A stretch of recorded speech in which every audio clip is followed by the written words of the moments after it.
Praise the lord. దేవునికి మహిమ కలుగును గాక. అందరం చేయెత్తి చెబుతామా? దేవునికి మహిమ కలుగును గాక. ఆమేన్. క్రీస్తునందు నా సాటి దేవుని కుటుంబ ప్రజలైన మీ అందరికీ, అలాగే దేవుని పొలంలో నా తోటి వారిన సేవకులందరికీ కూడా ప్రభువు పేరిట సమాధానం. దేవుడు మీ అందరికీ తోడై ఉండును గాక. ఆమేన్. అలాగే మనం ఈ ప్రాంతానికి రావడానికి ముందు నుండి కష్టపడుతూ ప్రయాసపడుతుంటారు వైద్యకారులు, అలాగే గాయకులు. వీరికి దైవ దీవెనలు. దేవుడు వీరందరికీ తోడై ఉండును గాక. మనలో ఒక్కరు కూడా రాకముందే వీరు ఇక్కడ ప్రయాసపడడం ప్రారంభమవుతుంది. కాబట్టి దేవుడు వారికి తోడయ్యండి, వారికి ఆరోగ్యం ఇవ్వాలి, వారి తిరిగి ప్రయాణంలో దేవుడు తోడై ఉండాలి.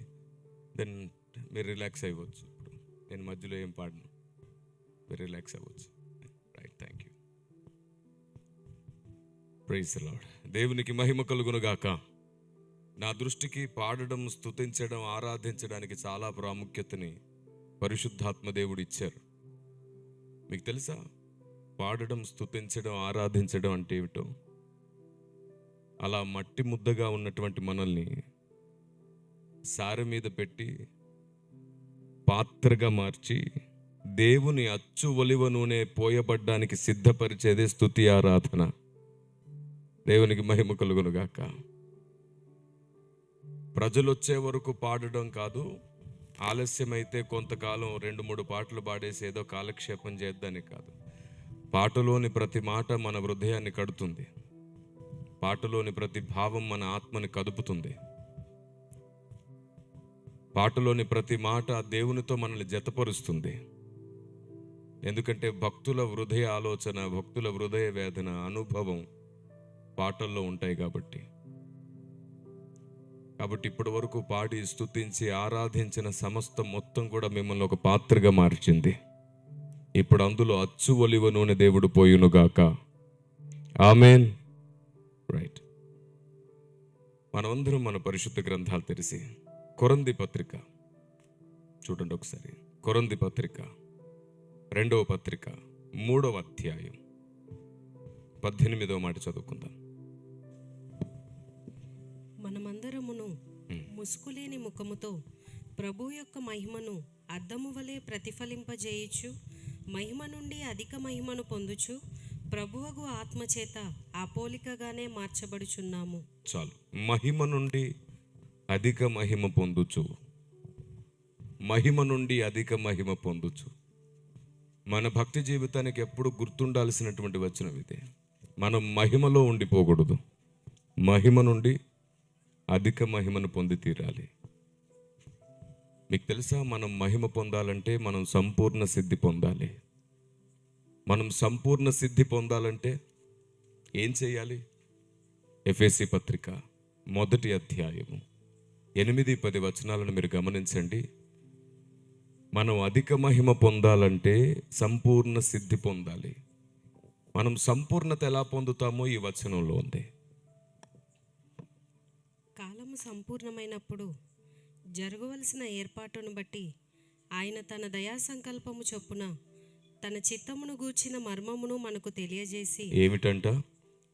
తన చిత్తమును గూర్చిన మర్మము మనకు తెలియజేసి మనకు సంపూర్ణమైన జ్ఞాన వివేచన కలుగుటకు. ఇప్పుడు చెప్పండి, మనకు సంపూర్ణ జ్ఞాన వివేచన ఎప్పుడు కలుగుతుంది? దేవుడు తన చిత్తానుసారమైన మర్మము మనకు తెలియజేసినప్పుడు. మళ్ళీ చెప్తున్నాను, మనము మహిమ నుండి అధిక మహిమలోనికి కొనసాగాలి. మనము మహిమ నుండి అధిక మహిమలోనికి వెళ్ళాలంటే సంపూర్ణ జ్ఞాన వివేచన మనకు రావాలి.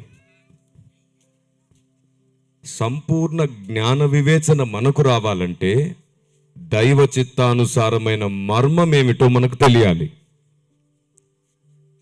దైవ చిత్తానుసారమైన మర్మం ఏమిటో మనకు తెలియకుండా మనం సంపూర్ణతలోనికి వెళ్ళలేం. మహిమ నుండి అధిక మహిమకి అలా కూడా వెళ్ళలేం. ఏం చేసినా కుదరదు అది. ఎందుకంటే మనల్ని మహిమ నుండి అధిక మహిమలోకి తీసుకుని వెళ్ళగలిగేది దైవ చిత్తానుసారమైన మర్మము మాత్రమే, దేవుని గూర్చిన జ్ఞానము మాత్రమే. నేను ఎప్పుడు ప్రతి సభలో చెబుతాను, మనలో ఎంత అభిషేకం ఉన్నా, మనలో ఎన్ని వరములున్నా మనం అధిక మహిమలోనికి వెళ్ళలేం. అభిషేకం, వరములు మనల్ని అధిక మహిమలోనికి తీసుకొని వెళ్ళలేవు. మేము అభిషేకించబడి అనేక వరములతో నింపబడి దేవుని పనిలో బలంగా వాడబడినటువంటి అనుభవం నాకుంది. నా సేవా ప్రారంభం అంతా అద్భుతాలు, ఆశ్చర్యాలు, సూచక క్రియలు, పేరు పెట్టి పిలువడాలు. నేను ప్రజల్లో నడుస్తుంటే ప్రజలు అటు ఇటు పడిపోతుండడాలు జరుగుతుంటే నేను అనుకునేవాడిని, ఇంతకు మించిన పరిచర్య ఉందా అనుకునేవాడిని. 8:30 గంటలు దేవుని సన్నిధిలో కన్నీళ్లు కార్చి ఏడుస్తూ ఉండేవాడిని. ఉపవాసం ఉండి ప్రార్థించినప్పుడు ఎత్తిన నా చేతులు ఒకసారి పొరపాటుగా నేను పడుతున్నప్పుడు, నీరసంతో అలసటతో నేను పడుతూ నా చేతులను ముందుకు చాచినప్పుడు, సర్వోన్నతుడైన దేవుని పాదములను నా చేతులు తాకినప్పుడు నేను ఒక అద్భుతమైన పాట రాసుకున్నాను. అందులో రాశానన్నమాట, నీ పదధ్వని గని అదే నీ రాకడని, నా వృధి ఉప్పొంగే ప్రియయేసుడేనని అని ఓ పాట రాసుకున్నాను నేను.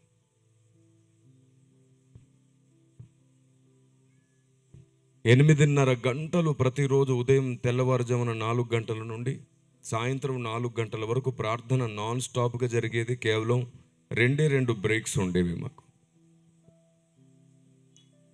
పరిశుద్ధాత్మ దేవుని శక్తితో నింపబడి, దేవుని ఆలోచన విధానంతో నింపబడి, అనేక అభిషేక వరములతో నింపబడి, చాలా అద్భుతంగా దేవుని పరిచర్య చేసిన అనుభవం నాకుంది. దాదాపుగా 760 గ్రామాలకు పైగా కాలినడకతో, సైకిల్ పైన, బైక్ పైన, ఇంకా రకరకాల వాహనాలపైన 760కి పైగా గ్రామాలు 10 సంవత్సరాల పాటు తిరిగి సేవ చేసి సువార్త చేసిన అనుభవం నాకు ఇచ్చారు నా ప్రభు. ఎన్ని వింతైన విచిత్రమైన అనుభవాలను పొందేవాళ్ళం అంటే మేము మా ప్రార్థన గదిలో. ఒకసారి నేను సేవకుల సదస్సులో వాక్యం చెప్పడానికి హైదరాబాద్ ప్రాంతానికి వెళ్ళాను.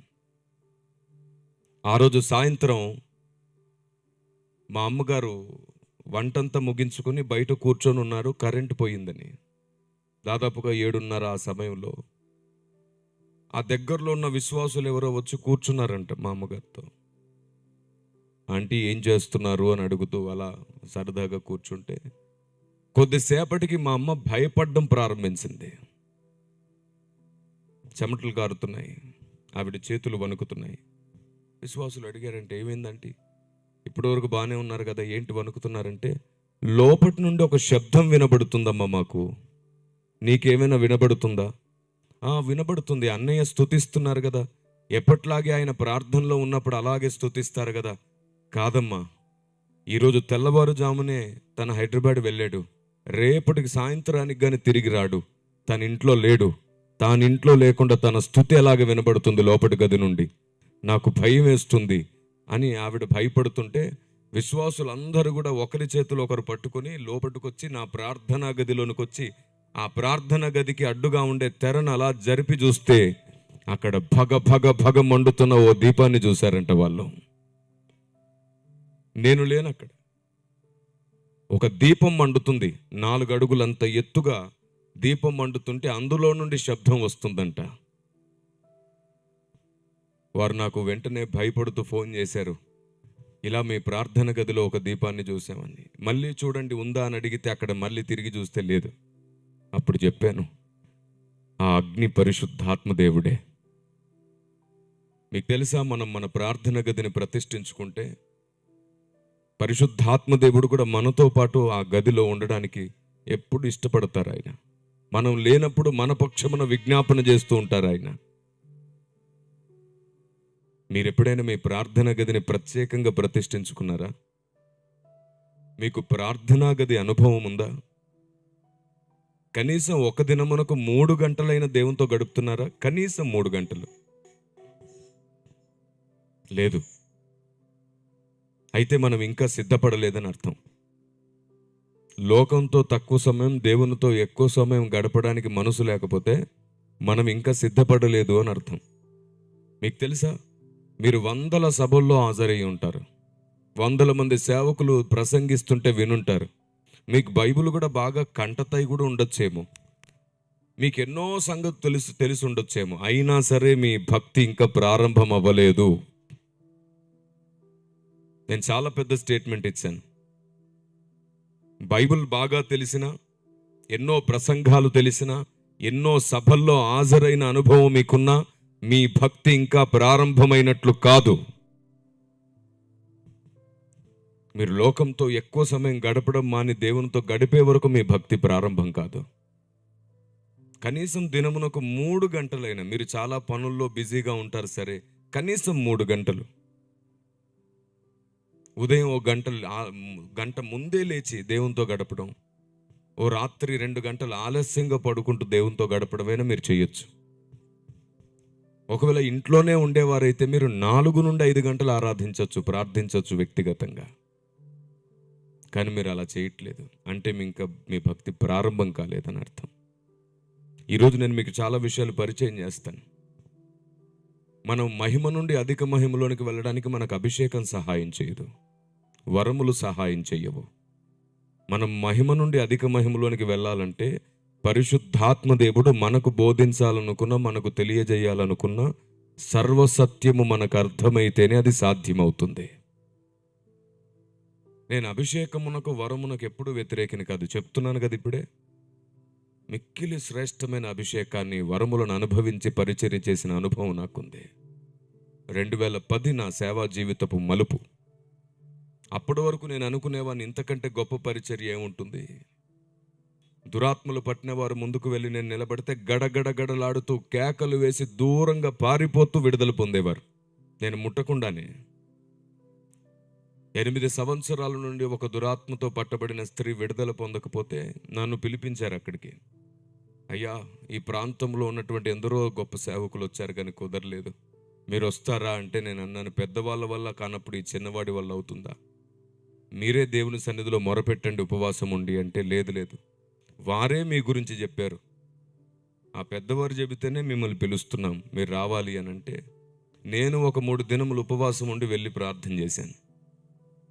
వెళ్ళి నేను అక్కడ ముందు నిలబడి కేవలం ప్రార్థన ప్రారంభించగానే ఆ దురాత్మ బయటకు వచ్చేసింది. అయితే నాతో సవాలు చేసింది, ఈ ఊరు పొలిమేర ఎలా దాటుతావో చూస్తాను. ఇన్ని సంవత్సరాలుగా నేను నివాసంగా చేసుకున్న ఈ ఇంటిని విడిచిపోయేటట్లు నన్ను నువ్వు బలవంతం చేశావు. నీలో తండ్రి, కుమారులు, పరిశుద్ధాత్ములు ఉన్నారని విర్రవీగుతున్నావా? ఈ ఊరు పొలిమేర ఎలా దాటుతావో చెబుతానని అవి సాక్ష్యం ఇస్తుంటే నేను ఏడుస్తున్నాను. ఎందుకంటే మొదటిసారి నేను ఆ మాట వింటున్నాను. నీలో త్రియేక దేవుడు కనబడుతున్నారు, అందుకు నీకు ఇంత ధైర్యమా అని అంటుంటే ఆయన మాట నెరవేరింది. ఎవరు నా మాటల ప్రకారం చేస్తారో మేము వచ్చి వానిలో నివాసము చేస్తాం అని ఆయన చెప్పిన మాట నాలో నెరవేరినట్లుందని కన్నీళ్లతో దేవుణ్ణి స్తుతిస్తూ ఆ గ్రామాన్ని విడిచి వచ్చాను. కానీ వాడిచ్చిన హెచ్చరిక మర్చిపోయాను. ఊరు పొలిమేర ఎలా దాటుతావో చూస్తాను అన్న మాట మర్చిపోయాను. అలాంటివి చాలా చూసామని ప్రార్థన చేసుకుని బయలుదేరాను. సరిగ్గా ఊరు పొలిమేర దాటగానే భయంకరమైన యాక్సిడెంట్. నేను బైక్ మీద వెళ్తున్నాను. 2010 సంవత్సరం జూన్ 5వ తారీఖు సాయంత్రం 4 గంటలకు ఒక మలుపు వస్తుంది. ఆ మలుపు దగ్గరలో ఒక ఫంక్షన్ హాల్ అప్పుడే కొత్తగా నిర్మిస్తున్నారు. ఒకసారి ఆ నిర్మాణాన్ని చూద్దాం, ఒకవేళ ఈ ప్రాంతంలో చర్చి కట్టాల్సి వస్తే మనం కూడా అలా కట్టుకుంటే బాగుంటుందేమో అని అలాగ బండిని పూర్తిగా న్యూట్రల్ చేసి గేర్లో లేకుండా అలా పక్కన ఆపుదామని స్లోగా వెళ్తున్నాను నేను. ఆ తర్వాత యాక్సిడెంట్ ఎలా అయిందో ఏమైందో కూడా తెలియలేదు. 2 రోజుల తర్వాత 3వ రోజు నేను హాస్పిటల్లో కళ్ళు తెరిచి స్పృహలోకి వచ్చాను. ఏం జరిగింది? సభలో ఉండాల్సిన టైం ఇది. 6వ తారీఖే మనకు సభ. చిలుకలూరు పెట్ట దగ్గర ఉన్నటువంటి రావిపాడులో ఆ రోజు సాయంత్రం జూన్ 6వ తారీఖు నేను వాక్యం చెప్పాలి. సభలో ఉండాల్సిన మనం ఇక్కడున్నాం ఏమిటి, ఈరోజు తారీఖు ఏమిటి, మనం ఎందుకు ఇక్కడ ఉన్నామని అంటే వాళ్ళు చెప్తున్నారు, అన్న యాక్సిడెంట్ అయింది, మనకి మీరు కదలలేని పరిస్థితిలో ఉన్నారు. ఇది 3వ రోజు. 2 రోజుల పాటు మీరు స్పృహలో లేరు. యాక్సిడెంట్ ఎలా అయింది? ఒక తాగుబోతు భయంకరమైన స్పీడ్తో బండి నడుపుకుంటూ మన మీదకి వచ్చాడన్న. అక్కడ మనం బండిని స్లో చేసాం కదన్నా, అక్కడే యాక్సిడెంట్ అయ్యింది. అయితే సాతాను నాకేం చెప్పాడు? ఊరు పొలిమేర దాటనివ్వను, నిన్ను దాటిన తర్వాత నేను నీ సంగతి చెబుతాను అన్నాడు. ఆ తాగుబోతును లేపుకొచ్చాడనమాట. మీకు విషయం తెలుసా? యాక్సిడెంట్ అయిన తర్వాత సరిగ్గా 3-4 నిమిషాల్లో నేను చచ్చిపోయాను. స్పాట్లో చనిపోయాను. వారు నన్ను చూశారు, చనిపోయాను. నా వెనకాల కూర్చున్న పిల్లలకి అంబులెన్స్కి కాల్ చేయాలనే ఆలోచన కూడా లేదు. ఏం చేయాలో అర్థం కాక ఏడ్ చేస్తున్నారు. ఇరుగు పొరుగు అక్కడ పని చేస్తున్న వాళ్ళు, ఆ చుట్టూ వెళ్తున్న వాళ్ళు ఆగిపోయి చూస్తే చనిపోయాడని చెప్పారు వాళ్ళు. ప్రయత్నించి అప్పట్లో అంబులెన్స్కి కాల్ చేద్దామంటే కూడా అంత లేదు. అప్పుడప్పుడే ప్రారంభమైంది అంబులెన్స్ సేవలు. ఎవరో కాల్ చేసి పిలిచారు. నా దగ్గరికి అంబులెన్స్ రావడానికి దాదాపుగా 20 నిమిషాలు పట్టింది. అంబులెన్స్కి కాల్ చేయడానికి ఒక 20 నిమిషాలు, అలా 40 నిమిషాల మధ్యలో గడిచిపోయింది. ఎందుకంటే నా దగ్గర ఉన్న పిల్లలకి ఏం చేయాలో తెలియలేదు. వాళ్ళందరూ వచ్చేసి పరీక్షించి చూశారు, నేను చనిపోయానని డిక్లేర్ చేశారు. బ్రతికి లేడు, చనిపోయాడు అని ఫిక్స్ అయిపోయారు. చెవుల్లోంచి ముక్కుల్లోంచి రక్తం వస్తుంది, చనిపోయాడు. అంబులెన్స్లో నన్ను ఎక్కించి హాస్పిటల్కి తీసుకెళ్లారు. సరిగ్గా హాస్పిటల్ గేటు దాటగానే నా బాడీ వెంటనే ఉన్నట్టుండి నా పక్కన ఒక ఆయన నిలబడి మాట్లాడుతున్నాడు. ఎవరో తెలుసా? ఎందుకు పరిగెత్తుకొస్తున్నాడో తెలుసా? అటు చూడు అన్నాడు.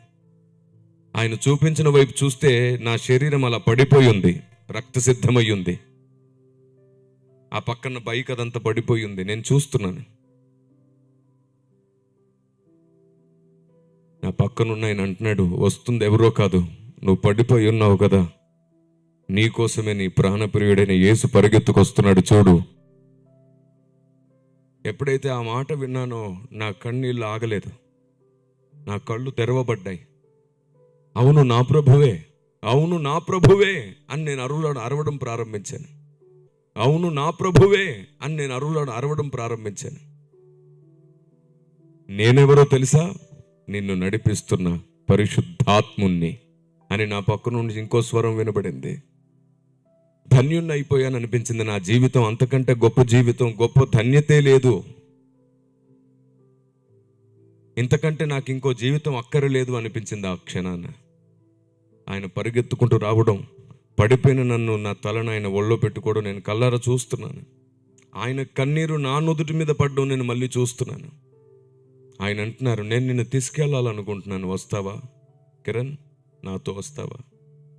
అప్రయత్నంగా, అంటే నా ప్రయత్నం లేకుండానే నా నోటి నుంచి ఒక మాట వచ్చేసింది, ప్రభువా నేను రానిప్పుడే, నన్ను ఇప్పుడే తీసుకెళ్ళొద్దు.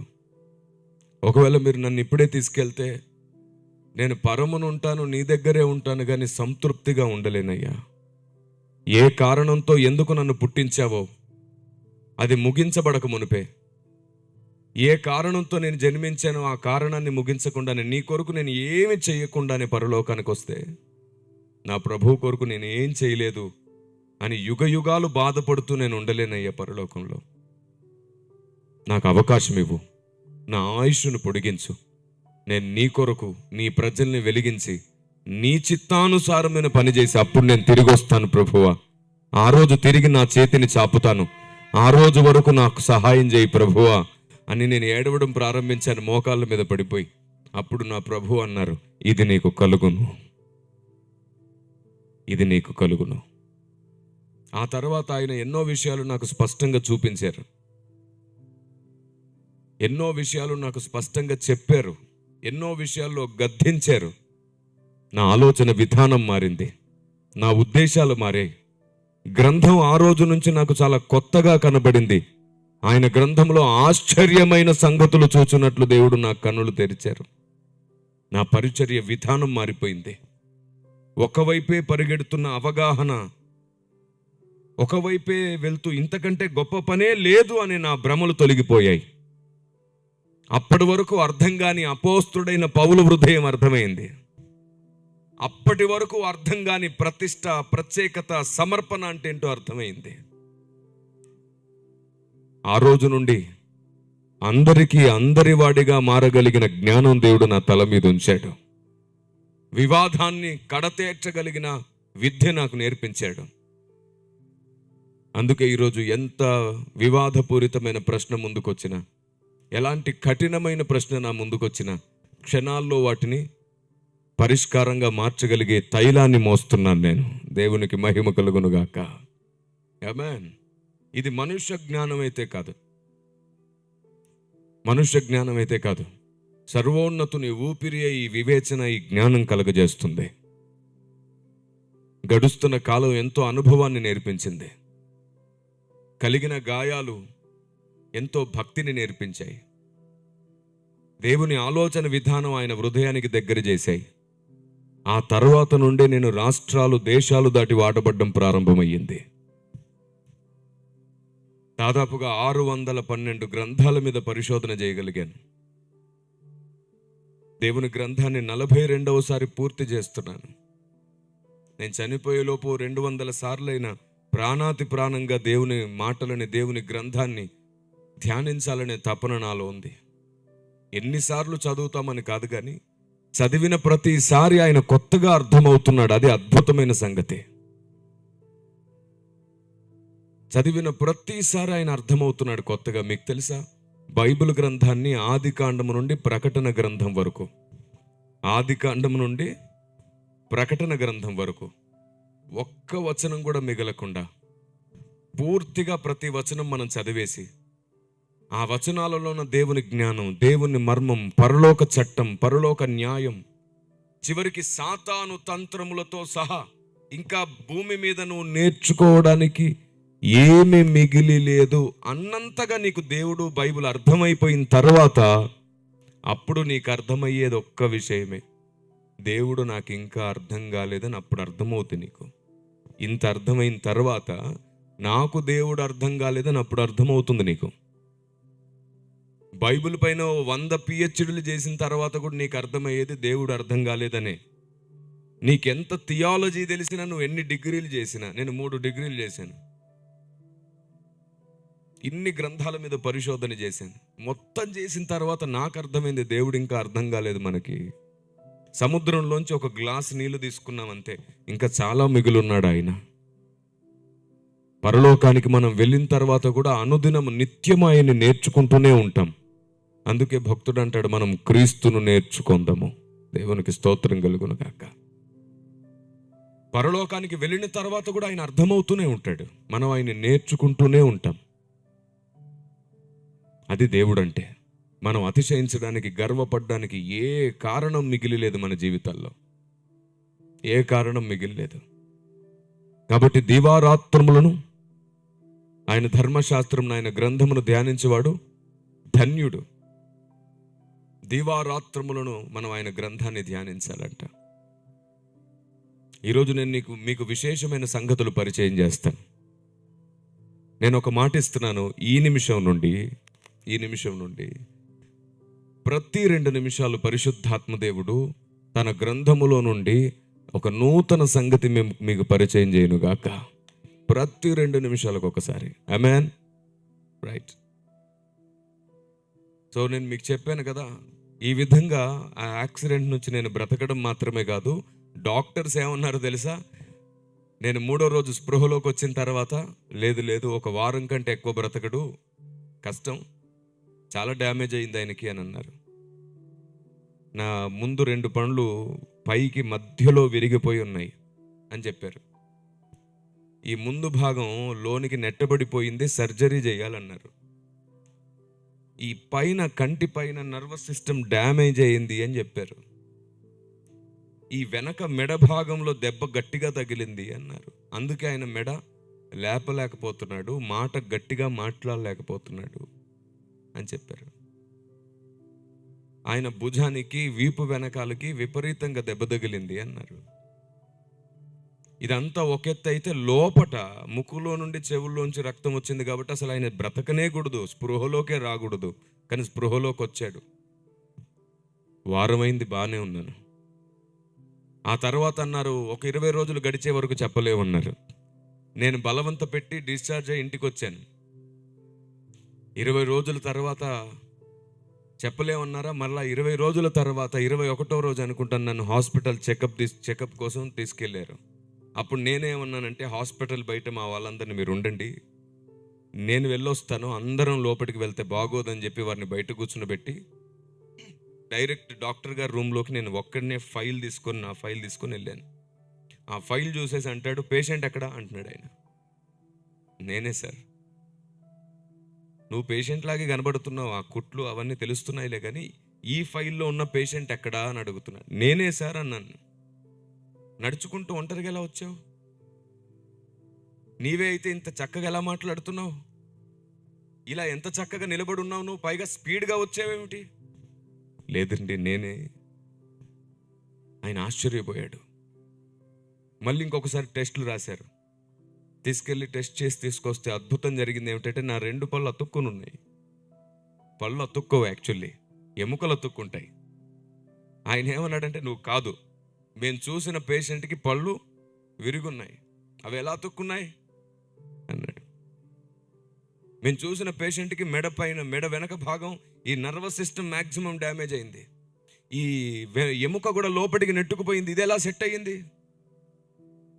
నేను అన్నాను, మనిషిని సృష్టించిన దేవుడే నాకు స్నేహితుడై ఉండగా ఇవి అసాధ్యం ఎలా అవుతాయి? నా దేవుడే నన్ను ముట్టి బాగు చేశాడు. ఆయనే నా లోపట క్రియ చేశాడు. మనిషిలో అవయవాలను నిర్మించిందే ఆయన కదా. ఆయన నన్ను బ్రతకమన్నాడు. ఇంకో 39 సంవత్సరాలు బ్రతకబోతున్నానని గట్టిగా చెప్పాను ఆ రోజు ఆయనకి. అదేంటి డేట్తో డేట్ తెలియదు నాకు. ప్రస్తుతం ఎన్ని సంవత్సరాలు బ్రతుకుతానో తెలియజేశాడు దేవుడు. 39 సంవత్సరాలు బ్రతికి నేను సాధించాల్సింది సాధించి దేవుని సన్నిధిలో నేను తిరిగి వెళ్ళబోతున్నాను. సరిగ్గా అక్కడే ఓ డెంటల్ డాక్టర్ కూర్చొని ఉన్నాడు. నేను చెప్పే మాటలు అన్నీ వింటున్నాడు ఆయన. మొత్తం మాట్లాడిన తర్వాత ఆయన అన్నాడు, బయటికి వచ్చిన తర్వాత, బాబు, మా అత్తగారు ఎప్పుడు బెడ్ మీదే ఉంటారు, బెడ్ మించి లెగరు. గడిచిన 7 సంవత్సరాల నుంచి ఆమె పరిస్థితి ఏంటో అర్థం కావట్లేదు. కొంచెం మా ఇంటికి వచ్చి ప్రార్థన చేస్తావా అని అడిగాడు నన్ను. పేషెంట్గా హాస్పిటల్కి వెళ్ళిన నన్ను ప్రార్థించడానికి తీసుకొని వెళ్తే నేను ప్రార్థించగా 3వ రోజు ఆవిడ లేచి కూర్చుంది. అద్భుతం దేవుడు చేస్తున్నాడు. కానీ వాడుకునేది మాత్రం మనల్నే. మనం పాత్రలం మాత్రమే. మనలో నిండిన తైలం మాత్రం అయిందే. Praise the lord. నన్నే కాదు, మిమ్మల్ని అందరినీ కూడా వాడుకోవడానికి ఆయన సిద్ధంగా ఉన్నాడు.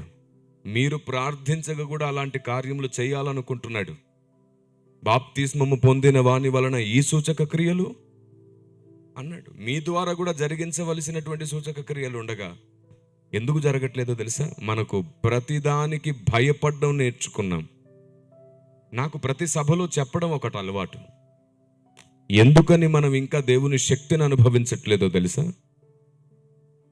ఒకటే కారణం, మనం ఆశీర్వాదాలు దేవుళ్ళ కొరకు బతుకుతున్నాం. ఆయనతో మందిరాలకు వచ్చినా సభలకు వచ్చినా మనం మొక్కిన కోరికలు తీరాలి, ఆశీర్వాదాలు దేవుళ్ళు కావాలి. వద్దు, అలాంటి చప్పిడి బ్రతుకులొద్దు. ఆశీర్వాదాలు దేవుళ్ళ కొరకు మందిరాలకు సభలకు వద్దు. మనం మందిరాలకు సభలకు ఎందుకు వెళ్ళాలో తెలుసా? ఆశీర్వాదాలు దీవెనల కొరకు కాదు, మనమే ఆశీర్వాదంగా మారడం కొరకు, మనమే దీవెనగా మారడం కొరకు మనం మందిరానికి సభలకు వెళ్ళాలి. మనమే దీవెనగా మారాలి. ఆమేన్. మనం ఎలా దీవెనగా మారుతాం? మళ్ళీ చెప్తున్నాను నేను. దేవుడు మనకు అర్థమవుతున్నా కొలది మనం సమాజం కొరకు దీవెనగా మారుతాం. మన కోసమే బ్రతికితే ఆశీర్వాదాలు దీవెనల కొరకే బ్రతుకుతాం. ఓ పెద్ద స్టేట్మెంట్ ఇవ్వనా? ఇక్కడే బ్రతకాలనుకున్న వారందరూ అక్కడ బ్రతకలేరు. మీరు అక్కడే బ్రతకాలనుకోండి, ఇక్కడ కూడా బ్రతికి సాధించబోతున్నారు. అలా సాధించేటట్లు దేవుడు చేయబోతున్నాడు. ఆమేన్. ఇంకో పెద్ద మాట చెప్తాను. పరిశుద్ధాత్మదేవుడు నాకు నేర్పించిన సంగతులే మీతో మాట్లాడుతున్నాను. మీరు దేవునికి భయపడుతున్నారు కాబట్టి ఈ లోకంలో దీవించబడుతున్నారు. విన్నారా? మీరు దేవునికి భయపడితే ఈ లోకంలో దీవించబడతారు. కానీ వాక్యానికి కూడా భయపడి చూడండి, ఆ లోకంలో స్థిరపరచబడతారు. ఆమేన్. వాక్యానికి భయపడితే ఆ లోకంలో స్థిరత్వాన్ని కలగజేస్తాడు ఆయన. అప్పుడు మనం అధిక మహిమలో ఉండగలుగుతాం. అధిక మహిమలో ఉండేవారు సంఘంలో శిరస్సు స్థానంలో ఉంటారు. తక్కువ మహిమలో ఉండేవారు మిగతా అవయవాల్లో ఉంటారు. మనము వేరు వేరు అవయవాలైనప్పటికీ ఏక శరీరం అని బైబిల్లో సెలవిపడింది. అయితే నేను మిమ్మల్ని తోకగా కాదు తలగా ఉంచాలనుకుంటున్నాను. ఆయన కోరిక. మనం తలగా ఉండాలంటే మాత్రం దేవుని చిత్తానుసారమైన మర్మం ఏమిటో మనకు తెలియాలి. ఎలా ఉంటాయి దేవుని చిత్తానుసారమైన మర్మం? ఒక్క ప్రశ్న అడుగుతాను, సరిగ్గా ఆలోచించండి. బైబిల్ గ్రంథం ప్రకారం, ప్రకటన గ్రంథం ప్రకారం పరలోక రాజ్యంలో ఆకలి దప్పులు ఉంటాయా అని నేను అడిగితే మీ సమాధానం ఏమిటి? ఉండవు. Very good. ఎందుకంటే బైబిల్ అదే చెప్తుంది, పరలోక రాజ్యంలో ఆకలి దప్పులు ఉండవుగాక ఉండవు, వ్యాధి బాధలు ఉండవుగాక ఉండవు. అందులో ఎలాంటి డౌట్ లేదు, నేను అదే నమ్ముతాను. కానీ ఆకలి దప్పులు లేని రాజ్యంలో దేవదూతల ఆహారం ఎందుకున్నట్టు మనకు తెలియదు. ఎందుకు తెలియదు అంటే మనం బైబిల్ని నేర్చుకోవట్లా, మన కోరికలు తీర్చుకోవడానికి ఆయన చేయబట్టుకున్నాం. మన ఆరాధన, మన స్తుతి, మన ప్రార్థన అన్ని టైంలో మన గురించే ఏడుస్తాం. మనకు చేసిన మేలును బట్టే ఆయన్ని ఆరాధిస్తున్నాం. నేను చెప్తున్నాను, ఆయన ఏమిటో నీకు తెలిస్తే నువ్వు చేసే ఆరాధన ఆత్మతో సత్యముతో అవుతుంది. ఆమేన్. కృతజ్ఞత ఆరాధన అద్భుతం. కానీ ఆయన ఏమిటో తెలిస్తే మనం చేసే ఆరాధనకు దేవదూతలు తొంగి చూస్తారు. ఆయనను గూర్చిన జ్ఞానం, ఆయన మర్మం, ఆయన చిత్తానుసారమైన ఆలోచన విధానం మనకు తెలిస్తే అగ్ని సమమైన ఆరాధన పరలోకం చేరుతుంది. దేవునికి మహిమ కలుగునుగాక. నిజమే, పరలోక రాజ్యంలో ఆకలి దప్పులు లేవు. పరలోక రాజ్యంలో ఆకలి దప్పులు లేవు. మీరు చెప్పండి, పరలోక రాజ్యంలో ఆకలి దప్పులు లేవు కదా, మరి ఆకలి దప్పులు లేని దేవుని రాజ్యంలో సంఘానికి, క్రీస్తుకు వివాహమైనప్పుడు పెండ్లి విందు ఎందుకు జరగబోతుంది? మనకు తెలియదు, సంఘానికి తెలియదు. ఆకలి దప్పులు లేని రాజ్యంలో పెండ్లి విందేమిటి? నిజమే, ఆకలి దప్పులు లేని రాజ్యమే అది. మరి జయించిన వానిని జీవవృక్ష ఫలములు భుజింపనిత్తునన్నాడు. ఆకలి దప్పులు లేని రాజ్యంలో జీవవృక్ష ఫలముల భోజనం ఏమిటి? సంఘానికి తెలీదు. అవును, వ్యాధి బాధే లేని రాజ్యం కదా అది. మరి జీవవృక్షపు ఆకులు తింటే స్వస్థపడ్డం ఏమిటి? సంఘానికి తెలియదు. మరి ఏం తెలిసింది మనకి? కష్టమొస్తే ఉపవాస ప్రార్థన, సుఖమొస్తే స్తుతి ప్రార్థన. ఇంతకు మించి ఇంకేం తెలిసొచ్చింది? కష్టమొస్తే ఉపవాస ప్రార్థన, సుఖమొస్తే స్తుతి ప్రార్థన. నేనెందుకు ఈ మాట అంటున్నానంటే మిమ్మల్ని బాధ పెట్టాలని కాదు, స్పృహ కలిగించాలని, ఆయన్ని నేర్చుకోవడం అంటే ఏంటో తెలియజేయాలని, మిమ్మల్ని మరలా నూతనంగా బలపరిచి మీ జీవితాన్ని ప్రారంభించాలనే మాట్లాడుతున్నాను నేను. ఒకరికి ఎక్కువ తెలియడం, ఒకరికి తక్కువ తెలియడంలో గొప్ప ఏమీ లేదు. దేవుని గూర్చి సంఘం అంతటికి తెలియాలని పరిశుద్ధాత్మ దేవుడు పంపబడ్డాడు. ఆయన మనల్ని సత్యము నుండి సర్వసత్యములోనికి నడిపించాలనుకుంటున్నాడు. ఒకవేళ మీకంటే ఎక్కువ దేవుడు నాకు అర్థమైతే నేను మీకు పరిచర్య చేయాల్సిన వాడిని అవుతాను, మీకు సేవ చేయాల్సిన వాడిని అవుతాను, మీకు అర్థమయ్యేటట్లు చెప్పాల్సిన వాడిని అవుతాను. అక్కడ కూడా నాకు గర్వపడడానికి అవకాశం లేదు. దేవుడు ఎవరికైనా ఎక్కువ అర్థమయ్యాడంటే ఆ వ్యక్తికి బాధ్యత పెరుగుతుంది, బోధించడానికి బాధ్యత పెరుగుతుంది, నేర్పించడానికి బాధ్యత పెరుగుతుంది, గర్వం పెరగదు. ఆ పడిపోయిన కెరూబు అక్కడే మిస్లీడ్ అయ్యాడు. అతనికి చాలా జ్ఞానం. దానియేలు కంటే నీవు జ్ఞానము గలవాడవు అని దేవుడు అతని గురించి మాట్లాడుతుంటాడు. అవును, దేవదూతలు కూడా అతనితో వాదించి గెలవలేకపోయారని యూదా పత్రికలో ఉంది. పడిపోయిన కెరూబు సామాన్యుడు కాదు, అసామాన్యుడు, అంతటి బలవంతుడు. ఏ దేవదూత అతన్ని గెలవలేనంత బలవంతుడు. మీరేమనుకుంటున్నారు? యేసు నామములో బంధిస్తున్నాను దుష్టుడా అంటే వాడు బంధించబడతాడా? మీకు అలా అనిపిస్తుందా? ఎవరైనా మీకు అలా నేర్పించారా? లేదు. మనం ఎవరూ వాడిని ఏం చేయలేం. శత్రువుని ఎప్పుడు తక్కువ అంచనా వేయకండి. యేసు నామములో బంధిస్తున్నానంటే బంధించబడేవాడు కాదు వాడు.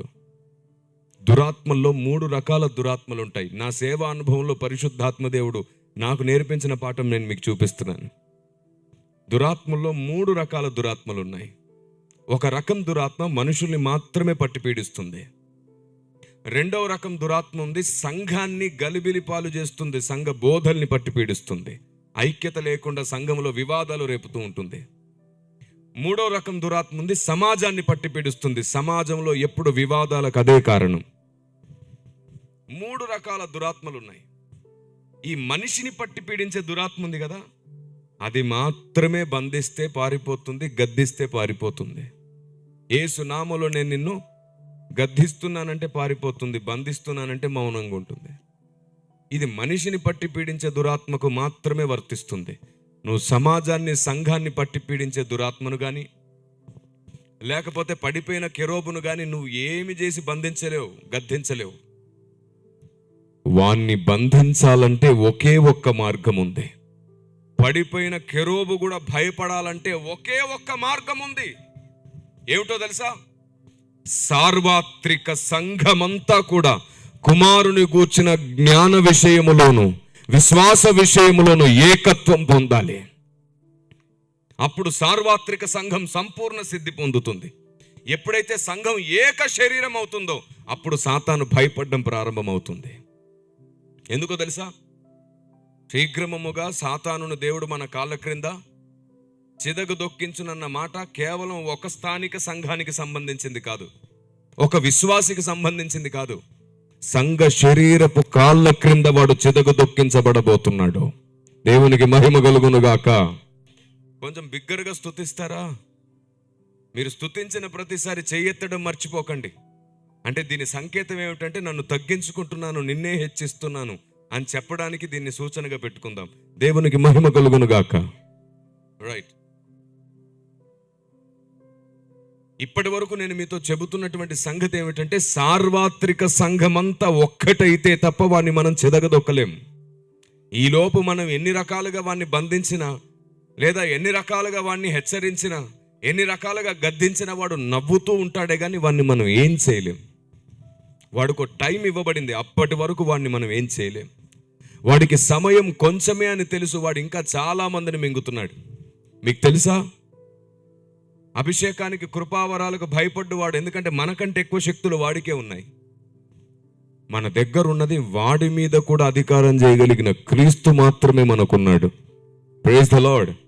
ఆయన ఉన్నాడు కాబట్టి మనం ధైర్యంగా బ్రతుకుతున్నాం, ఆయన వారము కాబట్టే కదా. ఇంతకు ముందే పాడారు కదా, నీవు మాత్రమే చేయగలవు. ఆయన ఉన్నాడు మనకి, అందుకు మనకి ధైర్యం.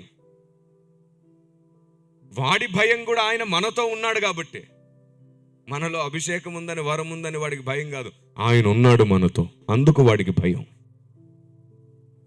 ఇప్పుడు నేను ఒక మాట చెప్తాను, నిన్ను చూసి కూడా భయపడాలంటే ఆయన చెప్పే సర్వసత్యం, ఆయన జ్ఞానం, ఆయన చిత్తానుసారమైన మర్మం నీలోనికి వస్తే వాడు నీకు కూడా భయపడాల్సిన పరిస్థితులు వస్తాయి.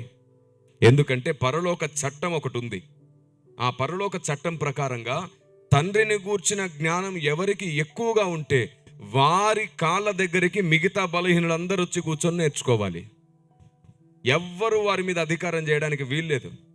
ఒకవేళ అలా దేవుని గూర్చిన జ్ఞానం ఎక్కువ తెలిసిన వారి మీద ఎవరైనా దాడి చేస్తే పరలోకం మొత్తం వారి వెనక నిలబడుతుంది యుద్ధానికి. Praise the lord. మీకు అర్థమైనట్టు లేదు మీ ముఖాలు చూస్తుంటే. కథలు చెప్పకుండా, ఉపమానాలు చెప్పకుండా, జోకులు చెప్పకుండా చెప్తున్నావు, ఏం అర్థమైద్దని అంటారా?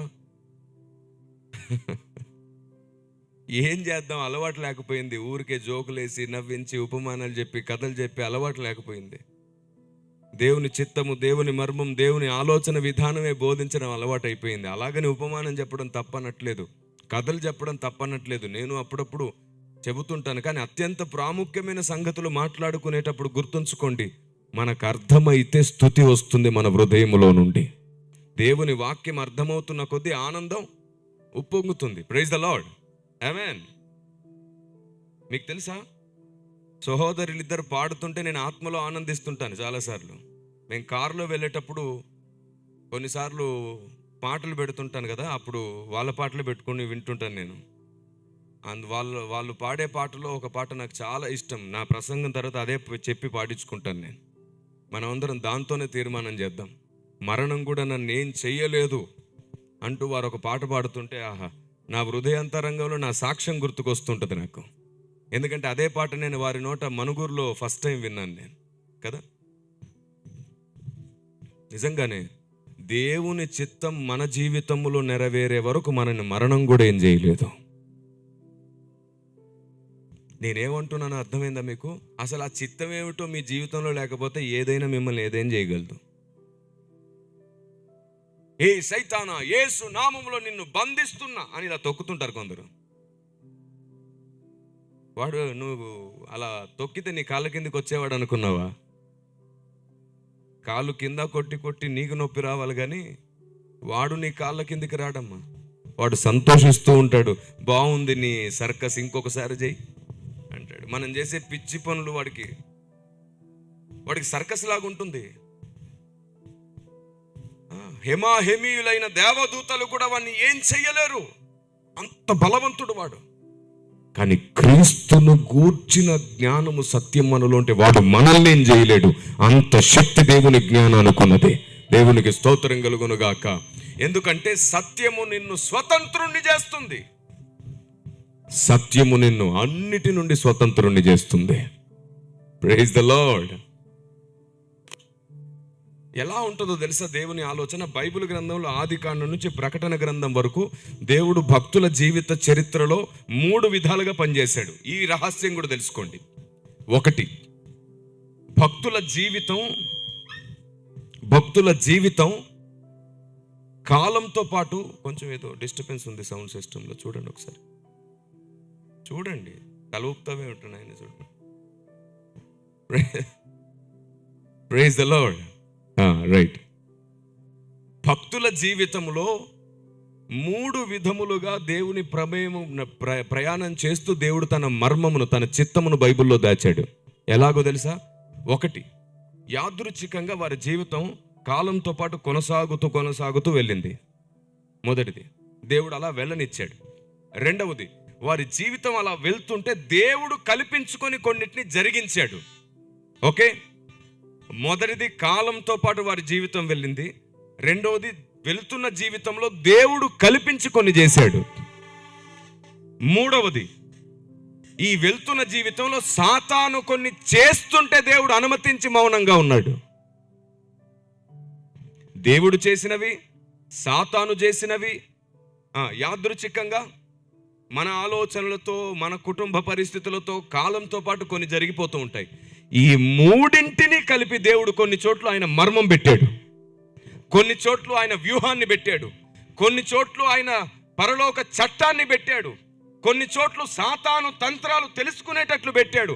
ఇలా బైబిల్ గ్రంథం మొత్తం దేవుడు తన హృదయాన్ని, తన ఆలోచన విధానాన్ని, తన జ్ఞానాన్ని నిక్షిప్తపరిచి పెట్టాడు బైబిల్ గ్రంథంలో. మనం వాటిని చూడట్లా. వాటిని బట్టి ఆత్మీయ హెచ్చరిక, కుటుంబం ఎలా బతకాలి, ఇక్కడెలా దీవెనలు పొందాలని మాత్రమే నేర్చుకుంటూ బ్రతికేశాం. కానీ వాస్తవానికి ఆదికాండం నుంచి ప్రకటన గ్రంథం వరకు ప్రతి మాటలో మనం అక్కడెలా బ్రతకాలో రాయబడింది. ఇక్కడెలా బ్రతకడం కోసం కాదు, అక్కడెలా బ్రతకాలో, అక్కడ ఏం చేయబోతున్నామో బైబిల్ మొత్తంలో రాయబడింది. అవును, ఇక్కడ కూడా బ్రతకడానికి మనం సిద్ధపడాలి, అందులో ఎలాంటి అనుమానం లేదు. కానీ విచిత్రం చూడండి, సభ ఎంత పెద్దదైనా సరే హెచ్చరికలు, బుద్ధి మాటలతో ముగిసిపోవడం పరిశుద్ధాత్మునికి దుఃఖంగా ఉంది. ఇంతకుముందు సేవకులు చెప్పారు, ఇలా ఒక సభలో నేను పట్టుబడ్డాను. ఒకప్పుడు నేను తాగుబోతుగా ఉండి ఇంట్లో వారిని కొట్టాను, కానీ దేవుడు నన్ను పట్టుకున్నాడు. ఆరాధన చేద్దాం, ప్రార్థన చేద్దాం అన్న తర్వాత ఏమైందో నాకు తెలియదు అన్నారు. ఇప్పుడు సభల ద్వారా ఆత్మల రక్షణ జరిగి తీరుతుంది, అందులో ఎలాంటి డౌట్ లేదు. ఇప్పుడు రక్షించబడ్డారు, సేవ చేశారు. ఇప్పుడు నెక్స్ట్ ఏమిటి?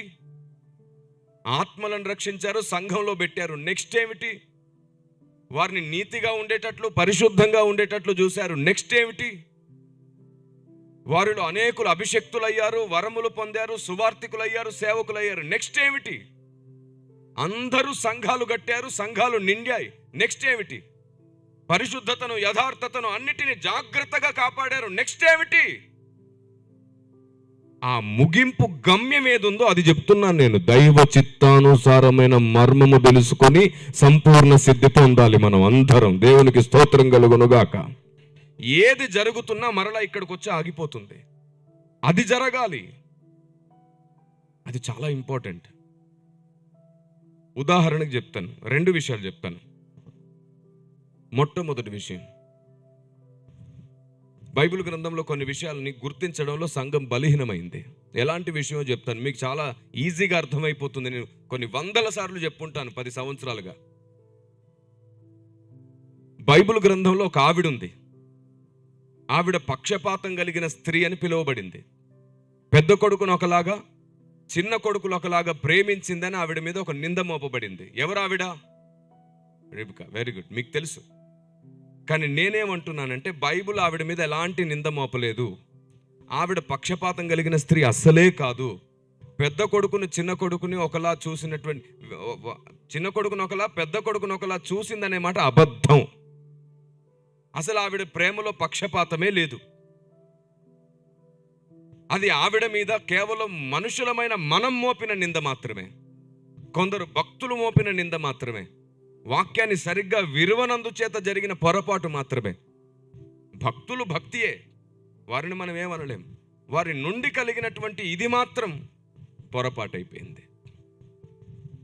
అది అపోస్తలుడైనా ప్రవక్త అయినా సరే మనుషుడే కదా, ఏదో ఒక పొరపాటు జరుగుతూ ఉంటుంది. అంత మాత్రాన వారి భక్తి పాడవదు.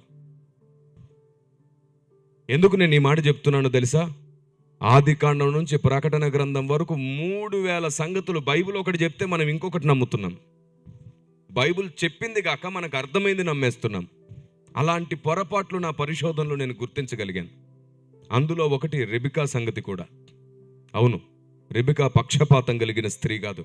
సహజంగా స్త్రీల కూటాలు పెట్టుకున్నప్పుడు రెబెకాను గురించి ఎత్తిపెట్టుకొని తల్లిదండ్రులకు హెచ్చరికిస్తుంటారు. చిన్న కొడుకును ఒకలాగా పెద్ద కొడుకును ఒకలాగా వ్యత్యాసంగా ప్రేమిస్తే పిల్లలు ఇలాగే మారుతారు, అలాగే మారుతారని తల్లిదండ్రులను హెచ్చరిస్తూ ఉంటారు. లేదు, రెబెకా పక్షపాతం గల స్త్రీ కాదు. ఎందుకు కాదు చెప్తున్నాను, వినండి. మీరే చెప్పండి. ఆదికాండము 25వ అధ్యాయము 22 నుండి మీరు కిందికి చదివితే అక్కడ చాలా క్లియర్గా ఉంటుంది. దేవుడే రెబెకాతో మాట్లాడుతూ చెబుతాడు, నీ గర్భమున 2 జనపదములు కలవు, ఒక జనపదము కంటే బలమైనదిగా ఉండును అని చెబుతూ అంటాడు. పెద్దవాడు చిన్నవానికి దాసుడగునని ఆమెతో చెప్పబడేను. ఎవరు చెప్పారు? పెద్దవాడు చిన్నవానికి దాసుడగునని ఆమెతో అనేనంటే ఎవరన్నారు? యెహోవా, దేవుడు అన్నాడు. ఓకే, ఆమెతో చెప్పింది ఎవరు? దేవుడే. పెద్దవాడు చిన్నవానికి దాసుడు అవుతాడని చెప్పబడింది. ఇదే మాట రోమాపత్రిక 9వ అధ్యాయం 10వ వచనంలో కూడా రాయబడింది. ఏమని రాయబడింది? అక్కడ ఏముంటుందో తెలుసా? అంతేకాదు, రెబెకా మన తండ్రి అయిన ఇస్సాకు అను ఒకని వలన గర్భవతి అయి ఏర్పాటును అనుసరించిన దేవుని సంకల్పము క్రియల మూలముగా కాక పిలుచువాని మూలముగానే నిలకడగా ఉండు నిమిత్తము పిల్లలింకా పుట్టి మేలైనను కీడైనను చేయకముందే. అక్కడ గమనించండి, పిల్లలింకా పుట్టి మేలైనను కీడైనను చేయకముందే పెద్దవాడు చిన్నవానికి దాసుడగునని ఆమెతో చెప్పబడేను. పెద్దవాడు చిన్నవానికి దాసుడు అవ్వాలంటే ఆశీర్వాదాలన్నీ ఎవరికి రావాలి? హలో, విన్నారా? పెద్దవాడు చిన్నవానికి దాసుడు అవ్వాలి. ఇప్పుడు ఆశీర్వాదాలన్నీ పెద్దవాడికి వెళ్ళిపోయాయి అనుకో, చిన్నవాడు పెద్దోడికి ఏమైపోతాడు? మరి అలా జరగకుండా ఉండాలంటే ఆశీర్వాదాలన్నీ ఎవరికి రావాలి? ఇప్పుడు ఈవిడ తనకు నచ్చింది చేస్తుందా, దేవుడు చెప్పింది చేస్తుందా? మరి పక్షపాతం కలిగిన స్త్రీ ఎలా అయ్యింది? ఏమంటుందో తెలుసా యాకోబుతో? యాకోబు అంటాడు, అమ్మా అబద్ధం ఆడమంటున్నావు, నేను వంచకున్నని ఒకవేళ తండ్రికి తెలిస్తే ఎలాగా? నువ్వు నాకు వాస్తవానికి యాకోబు అబద్ధికుడు కాదు. చాలామంది ప్రసంగాల్లో చెప్తుంటే నాకు చాలా దుఃఖమయ్యే విషయం ఏమిటంటే అతడు సునాయసంగా అబద్ధాలు ఆడేస్తాడంటారు. తప్పు. రేపు న్యాయపీఠం ముందుకు వెళ్ళినప్పుడు చాలా దారుణంగా సిగ్గుపడాల్సి వస్తుంది. జాగ్రత్త. ఎప్పుడు పై రూపమును బట్టి తీర్పు వద్దు. తెలియకపోతే మౌనంగానైనా ఉందాం, కానీ పై రూపమును బట్టి పొరపాట్లుగా మాట్లాడద్దు. ఎంత గొప్పోడు ఏం చెప్పినా లేఖనాన్ని పరిశీలించేంత వరకు నోరు తెరవద్దు. జాగ్రత్త. బైబిల్లో ఉన్న భక్తులను గుర్చే కాదు, నీ తోటి వారి విషయంలో కూడా జాగ్రత్త.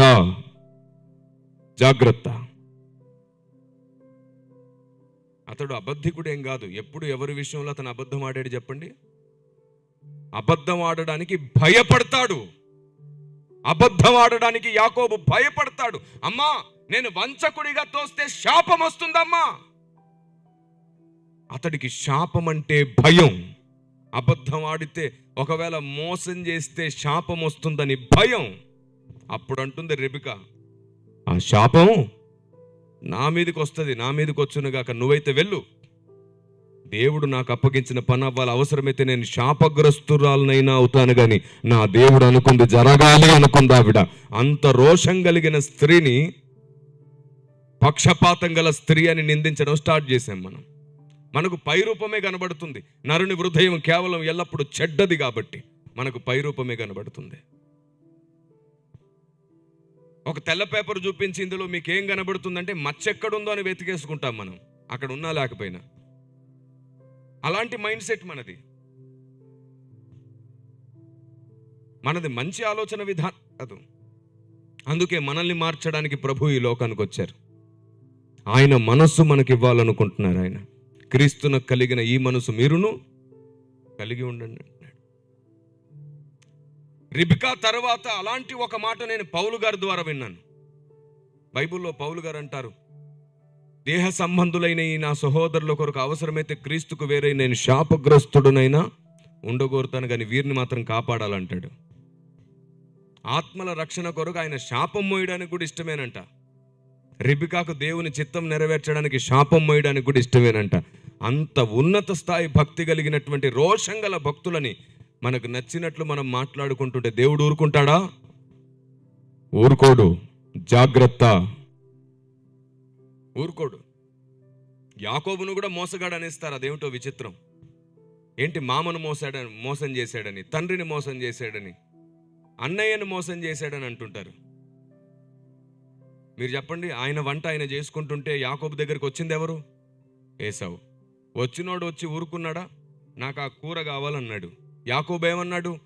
మరి బదులుగా నీ జ్యేష్ఠత్వం ఇస్తావా అని అన్నాడు. జ్యేష్ఠత్వం అంటే బంగారమా, వెండా, ఆస్తియా? కాదు కదా.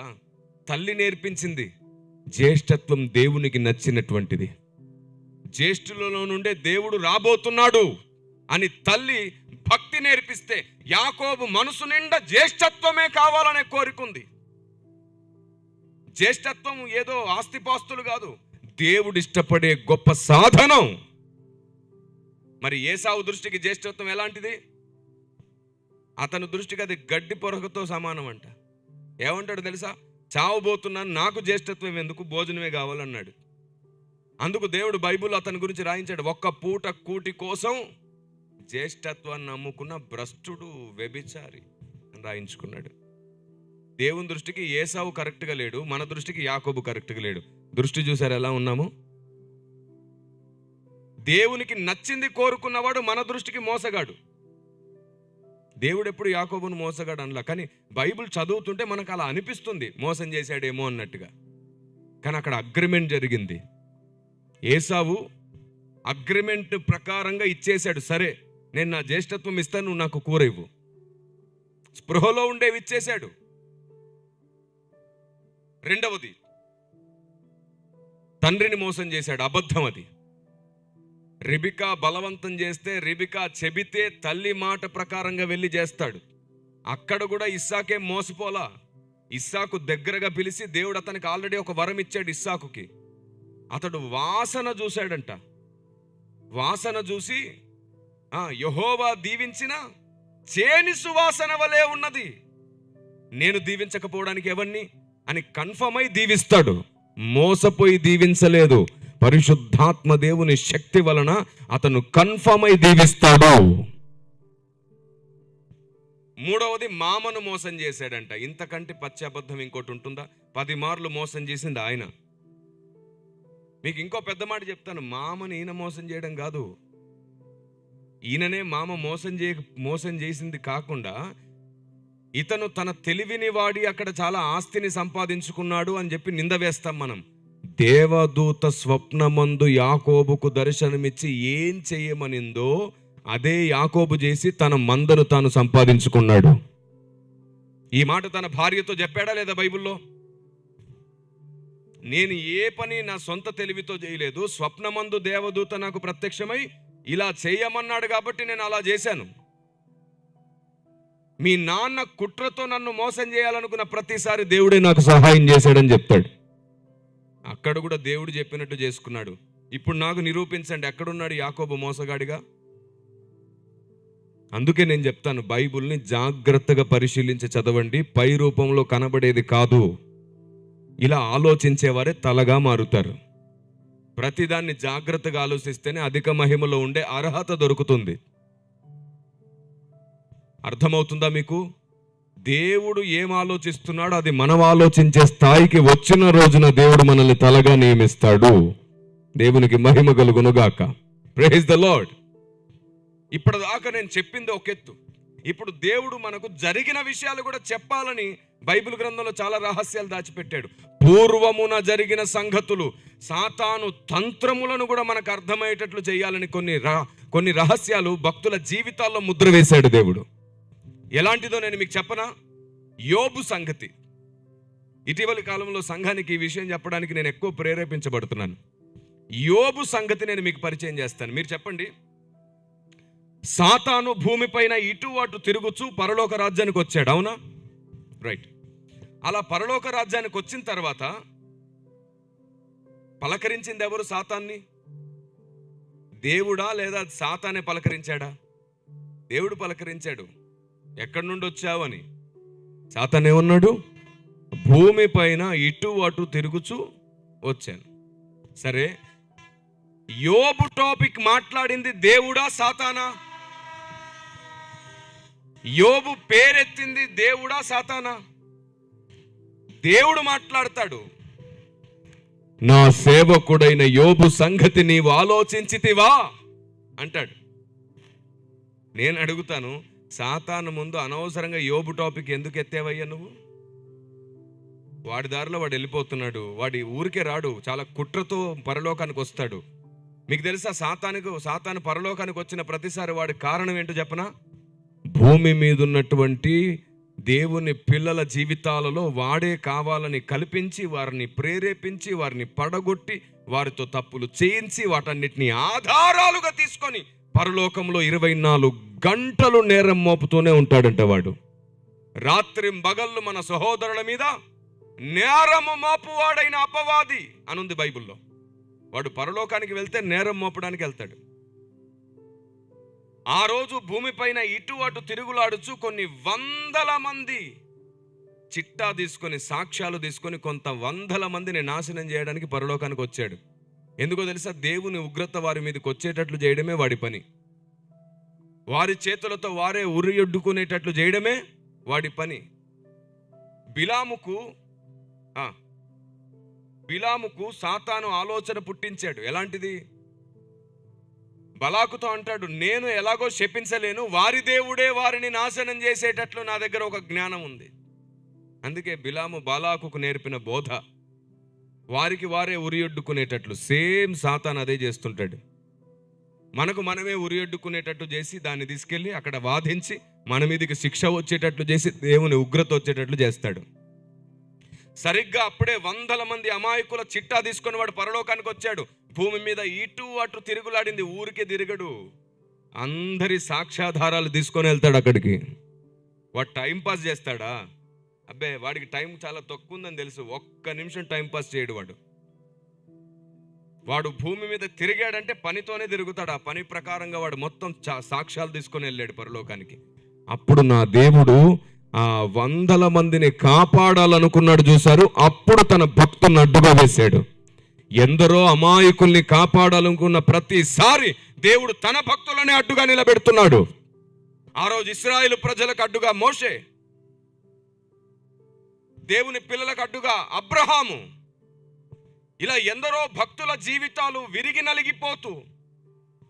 అందుకే పౌలు భక్తుడు అంటాడు, మేము అనుదినము వధింపబడుచున్నాము, దేవదూతలకు మనుషులకు మేము వేడుకగా ఉన్నాం, మీ సంతోషం కోసమే మేము విరిగి నలుగుతున్నాం అన్నాడు. మీరు ఆశీర్వదించబడ్డం కొరకే మేము అన్నీ పోగొట్టుకుంటున్నాం అన్నాడు.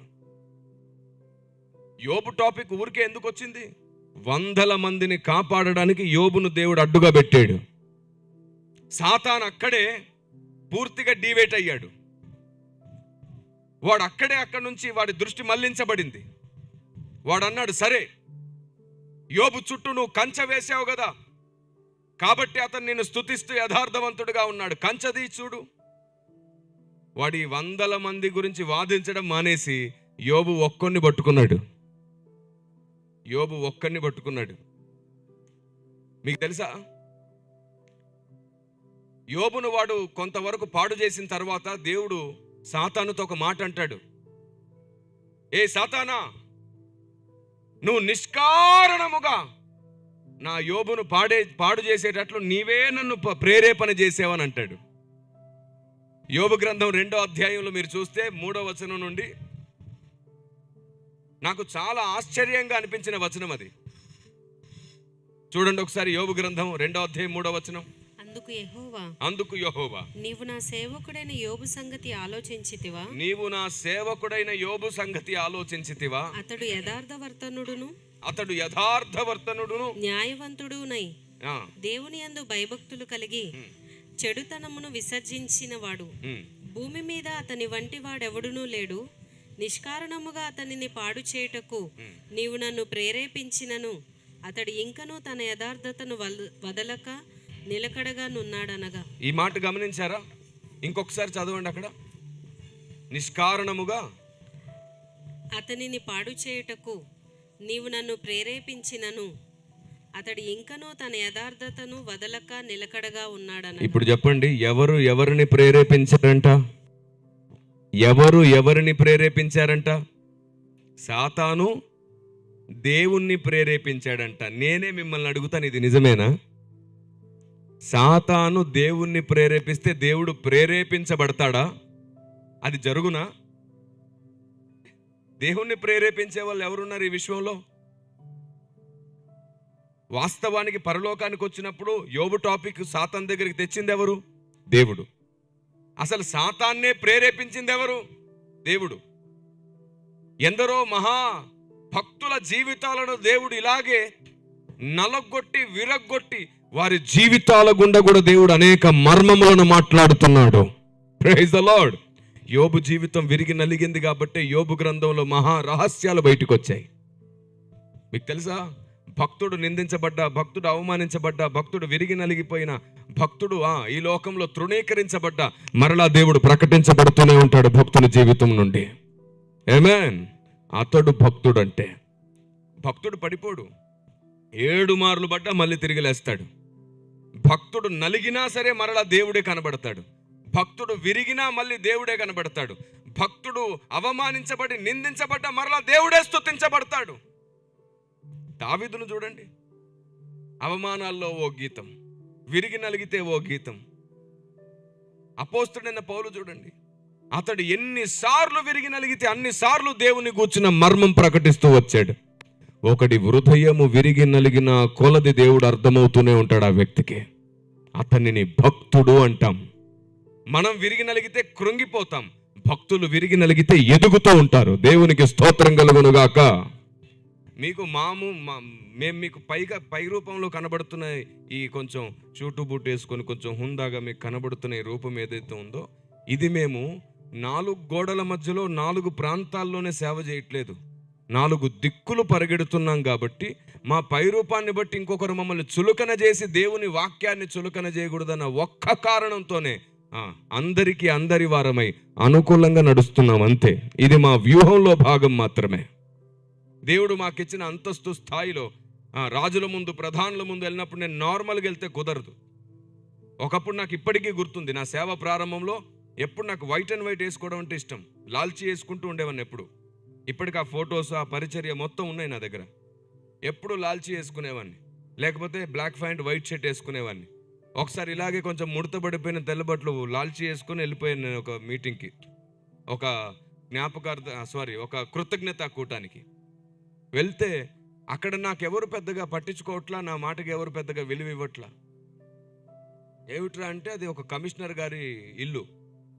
వాళ్ళ బంధువులు, స్నేహితులు అందరూ బాగా చదువుకొని రిటైర్డ్ అయిన వాళ్ళు, బాగా సంపాదించిన వాళ్ళు అందరూ షూటు బూట్ వేసుకొని చాలా నీట్గా కూర్చున్నారు, బాగా చదువుకొని ఉన్నారు. వారి మధ్యలోనికి నేను వెళ్తే వాళ్ళు అన్నారంట, ఎందుకు ఈయనని పిలిచావన్నారంట. మిగతా వాళ్ళందరూ చక్కగా షూటు బూట్ వేసుకొస్తే నేను నార్మల్గా కనబడుతున్నాను. నేను అన్నాను, అరే అభిషక్తున్నన్న ఒక్క ఆలోచన కూడా లేదు. నేను ఎంత అభిషేకాన్ని మోస్తున్నాను, ఎన్ని గంటలు నేను నా లెక్కలో నేను ఉన్నా. నా పై రూపాన్ని బట్టి నన్ను తృణీకరిస్తే వాళ్ళే దౌర్భాగ్యులు అయిపోతారు అనుకున్నాను. కానీ వాళ్ళు తృణీకరించేటట్లు కూడా నేనెందుకు ఉండాలి? వాళ్ళకు కూడా జ్ఞానం నేర్పిస్తే సమర్పణలోనికి దేవచ్చు కదా అనే స్పృహ లేదు అప్పుడు. అదొక రకమైన గుడ్డితనం భక్తిలో, అదొక మొండితనం భక్తిలో, అవగాహన లేని తనం అది. తర్వాత సభకు నన్ను పిలిచిన కమిషనర్ గారే భోజనం అంతా అయిపోయిన తర్వాత నన్ను దగ్గరికి పిలిచి చెప్పారు, కిరణ్ నీకు విషయం చెప్పాలి. నీలో ఉన్న దేవుని జ్ఞానాన్ని, నీలో ఉన్న అభిషేకాన్ని, నీలో ఉన్న ఆలోచనని వాళ్ళకు కూడా చెప్పేటట్లు నువ్వు నిలబడొచ్చు కదా. ఈ పై రూపాన్ని బట్టి వాళ్ళు తృణీకరించేటట్లు ఎందుకుంటావు మొండిగా? సాతాను అక్కడే నీలోని మాటలు వినకుండా చేస్తున్నాడు కదా, ఎందుకు అలా ఉంటావు? అప్పుడు అర్థమైంది నాకు, లేదు నేను 4 గోడల మధ్యలోనో 4 గ్రామాల్లోనో కాదు, 4 దిక్కులు పరిగెత్తబోతున్నాను కాబట్టి, రాజులకు, ప్రధానులకు, అధికారులకు కూడా వారి ప్రశ్నలకు జవాబు ఇవ్వాలి కాబట్టి తప్పకుండా నన్ను బట్టి నా దేవుని ఆలోచన తక్కువ కాకూడదు, చులకన కాకూడదు అని అప్పుడు పరిశుద్ధాత్మ దేవుని ఆలోచనతో నేను మరలా ముందు కొనసాగుతున్నాను. నా హృదయం ఎప్పుడు ఇంకా అలాగే సమర్పణలోనే ఉంది, ప్రతిష్టలోనే ఉంది. అందరికీ అందరి వాడై పరిగెత్తాలి కాబట్టి ఈ అంతస్తును కాపాడుతున్నాం అంతే. దేవునికి మహిమ కలుగునుగాక అంతే. అందరూ ఒకేలాగా పరిగెత్తకూడదు. పరిచర్యలు నానా విధములు కాబట్టి దేవుడు ఏ విధముగా పరిగెత్తనిస్తే అందరూ ఆ విధంగా పరిగెత్తనివ్వాలి.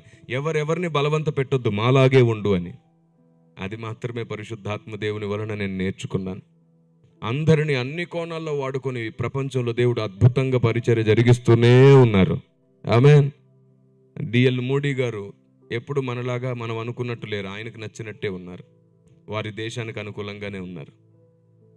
బిల్లీ గ్రహం గారు మనం అనుకున్నట్టు ఏమీ లేరు, వారు వారికి నచ్చినట్టు వారి దేశానికి అనుకూలంగానే నడుచుకుని దేవునికి అనుకూలంగా వారి దేశాన్ని మార్చడానికి ప్రయత్నించారు. అలాగా కాబట్టి దేవుడు అన్ని కోణాల్లో అందరినీ వాడుకుంటున్నారు అనే స్పృహ భారతదేశానికి కలిగించాలి. ముఖ్యంగా మన తెలుగు రాష్ట్రాల్లో ఎక్కువ అధిక నీతిమంతులు తయారయ్యారు కాబట్టి కలిగించాలి స్పృహ. మళ్ళీ చెప్తున్నాను, మన తెలుగు రాష్ట్రాల్లో ఎక్కువగా అధిక నీతిమంతులు ఆకాశం నుంచి అలా ఊడిపడిపోయి ఉన్నారు అందరూ. అలాంటి అధిక నీతిమంతులకు స్పృహ కలిగించాలి నేను. ఎవరు ఎలా పరిచర్య చేస్తున్నారో చేయనివ్వండి, ఫలితం దేవుడు అనుకున్నట్లు వచ్చునుగాక. అలా వస్తుందా లేదు మాత్రమే చూడాలి. వాళ్ళు ఏమైనా వేసుకొని ఎలాగైనా పరిచర్య చేయని, ఒకడు ప్రార్థనా పరుడు అవ్వాలి. వాళ్ళు ఎలాగైనా పరిచర్య చేయని, ఒకడు దేవుణ్ణి ప్రాణంగా ప్రేమించాలి. వారు ఏ స్టైల్లో ఏ విధంగా పరిచర్య చేస్తున్నారు కాదు, వాడు మంచి మనసు గలవాడు అవ్వాలి. వారు ఏ మెథడ్స్ని వాడుతున్నారు, ఏ విధానంలో పరిచర్య చేస్తున్నారు కదా, వాడు వాక్యానికి భయపడి వాక్యాన్ని ప్రాణంగా ప్రేమించాలి. ఇలా మొత్తం ఆ వ్యక్తిలో దేవుడు అనుకున్న లక్షణాలే వృద్ధైతే చాలు. కోణం ఏదైనా, విధానం ఏదైనా దేవుడు అనుకుందే జరుగునుగాక. అందులో కొన్ని హెచ్చు తగ్గులు ఉంటాయి. అది ఆలోచన విధానం ద్వారా, నేర్చుకునే జ్ఞానం ద్వారా, కలిగి ఉన్న వ్యక్తిత్వం ద్వారా కలిగే స్పృహ. విమర్శలతో ఉన్నది కూల్చుకుంటాం, కానీ ఒకరినొకరు అర్థం చేసుకుంటే ఒకరి దగ్గర ఉన్న జ్ఞానం ఇంకొకరు నేర్చుకుంటాం, ఒకరి దగ్గర ఉన్న భక్తి ఇంకొకరు నేర్చుకుంటాం, ఒకరి నుండి ఒకరికి స్పృహ కలుగుతుంది. ఈరోజు అర్థం కానిది రేపు అర్థమవుతుంది, అందరం ఒకటైపోతాం. ఆ రోజు సాతాను ఒంటరి వాడవుతాడు. ఆమేన్. ఇది నేర్చుకున్నాను నేను పరిశుద్ధాత్ముని దగ్గర. అందుకే ఈ రోజే ఒకటి బలవంతంగా అర్థమయ్యేటట్లు చేయాలనుకున్నప్పుడే గొడవలు వచ్చేస్తాయి, వివాదం వస్తుంది. ఏ రోజుకైనా దేవుడే అర్థమయ్యేటట్లు చేయాలి అని ఒకరి నుండి ఒకరం పంచుకున్నప్పుడు పరిశుద్ధాత్ముడు మనల్ని సర్వసత్యంలోనికి నడిపిస్తాడు ఒకరోజు. ఆమేన్. కాబట్టి యోబు భక్తుల్ని దేవుడు ఏం చేశాడు? అనేక మందిని కాపాడడానికి అడ్డుగా వేశాడు. సాతాను అక్కడ డైవర్ట్ అయ్యాడు, యోబు చుట్టే తిరిగాడు. ఆ 100 మంది అమాయకులను దేవుడు కాపాడడానికే యోబును వాడుకున్నాడు. యోబు జీవితం విరిగినలిగింది, ఎందుకంటే దేవుడు యోబును నమ్మాడు. నా కుమారుడు ఎంత శ్రమ అయినా తట్టుకొని శ్రమ కొలిమిలో సువర్ణం అవుతాడు అని నమ్మాడు. దేవునికి స్తోత్రం కలుగునుగాక. దేవుడు ఎవరిని ఎక్కువ నమ్ముతాడో వారి జీవితంలో శ్రమ అనుమతిస్తాడు, వారికి పరీక్ష అనుమతిస్తాడు. అలాంటి వారిని అనేకులకు డాలుగా వాడుతాడు. అది ధన్యతే గాని దౌర్భాగ్యమైతే కాదు. ఇర్మియా భక్తుడు అంటాడు, ఈయన నా మీద విల్లు ఎక్కుబెట్టి ఉన్నాడు, నా మీద ప్రాక్టీస్ చేస్తున్నాడు, ఎలుగుబంటిలాగా పోంచి ఉన్నాడు. ఇర్మియా భయపడుతుంటాడు. యోనా భక్తునికి కూడా తెలిసి ఈ విషయం. ఆయన ఒకని వాడుకోవాలనుకున్నాడంటే బలి అవ్వడానికి సిద్ధంగా ఉండాలన్నమాట. వాడు నన్ను వదిలేసే బాబు అని పరిగెడుతున్నాడు. మోషే భక్తునికి కూడా తెలుసు, ఆయన భక్తులను అనేకుల కొరకు విరిగి నలగొడతాడని. నా వల్ల కూడా కాదంటాడు. సేవ చేయడం, భక్తులు అవ్వడం అంటే అది ఆషామాషి విషయం కాదు. దేవుని కొరకు, దేవుని ప్రజల కొరకు విరిగి నలుగుతూ నిలబడాల్సి వస్తుంది భక్తుడు. దేన్నైనా ఓర్చుకొని నిలబడాల్సి వస్తుంది భక్తుడు. ఎందుకంటే భక్తుడిని ఒకరోజు నిరూపించేది దేవుడే. ఆయన నిరూపించి తీరుతాడు. ఆయన నిరూపించి తీరుతాడు. దేవునికి స్తోత్రం కలుగునుగాక. సో ఇప్పుడు చూడండి, యోబు భక్తుని దేవుడే ముందుకు తీసుకొచ్చాడు. యోబు భక్తుని ద్వారా దేవుడే మాట్లాడడం ప్రారంభించాడు. యోబు భక్తునికి విరుద్ధంగా స్నేహితులు వస్తే మరలా వారిని గద్దించింది దేవుడే. తిరిగి యోబును రెండంతలుగా దీవించింది దేవుడే. ఈ మధ్యలో అంతా ఏం జరిగింది? ఆ రోజు భూమి మీద ఇటు అటు తిరుగులాడుతూ కొందరి జీవితాలను తీసుకొని శిక్షనిచ్చేటట్లు, దేవుని ఉగ్రత వాళ్ళ మీదకి వచ్చేటట్లు కొందరు అమాయకుల బ్రతుకుల్ని తీసుకొచ్చాడు సాతాను. వారి చేతి నుండి ఆ చిట్టా విడిపించడానికి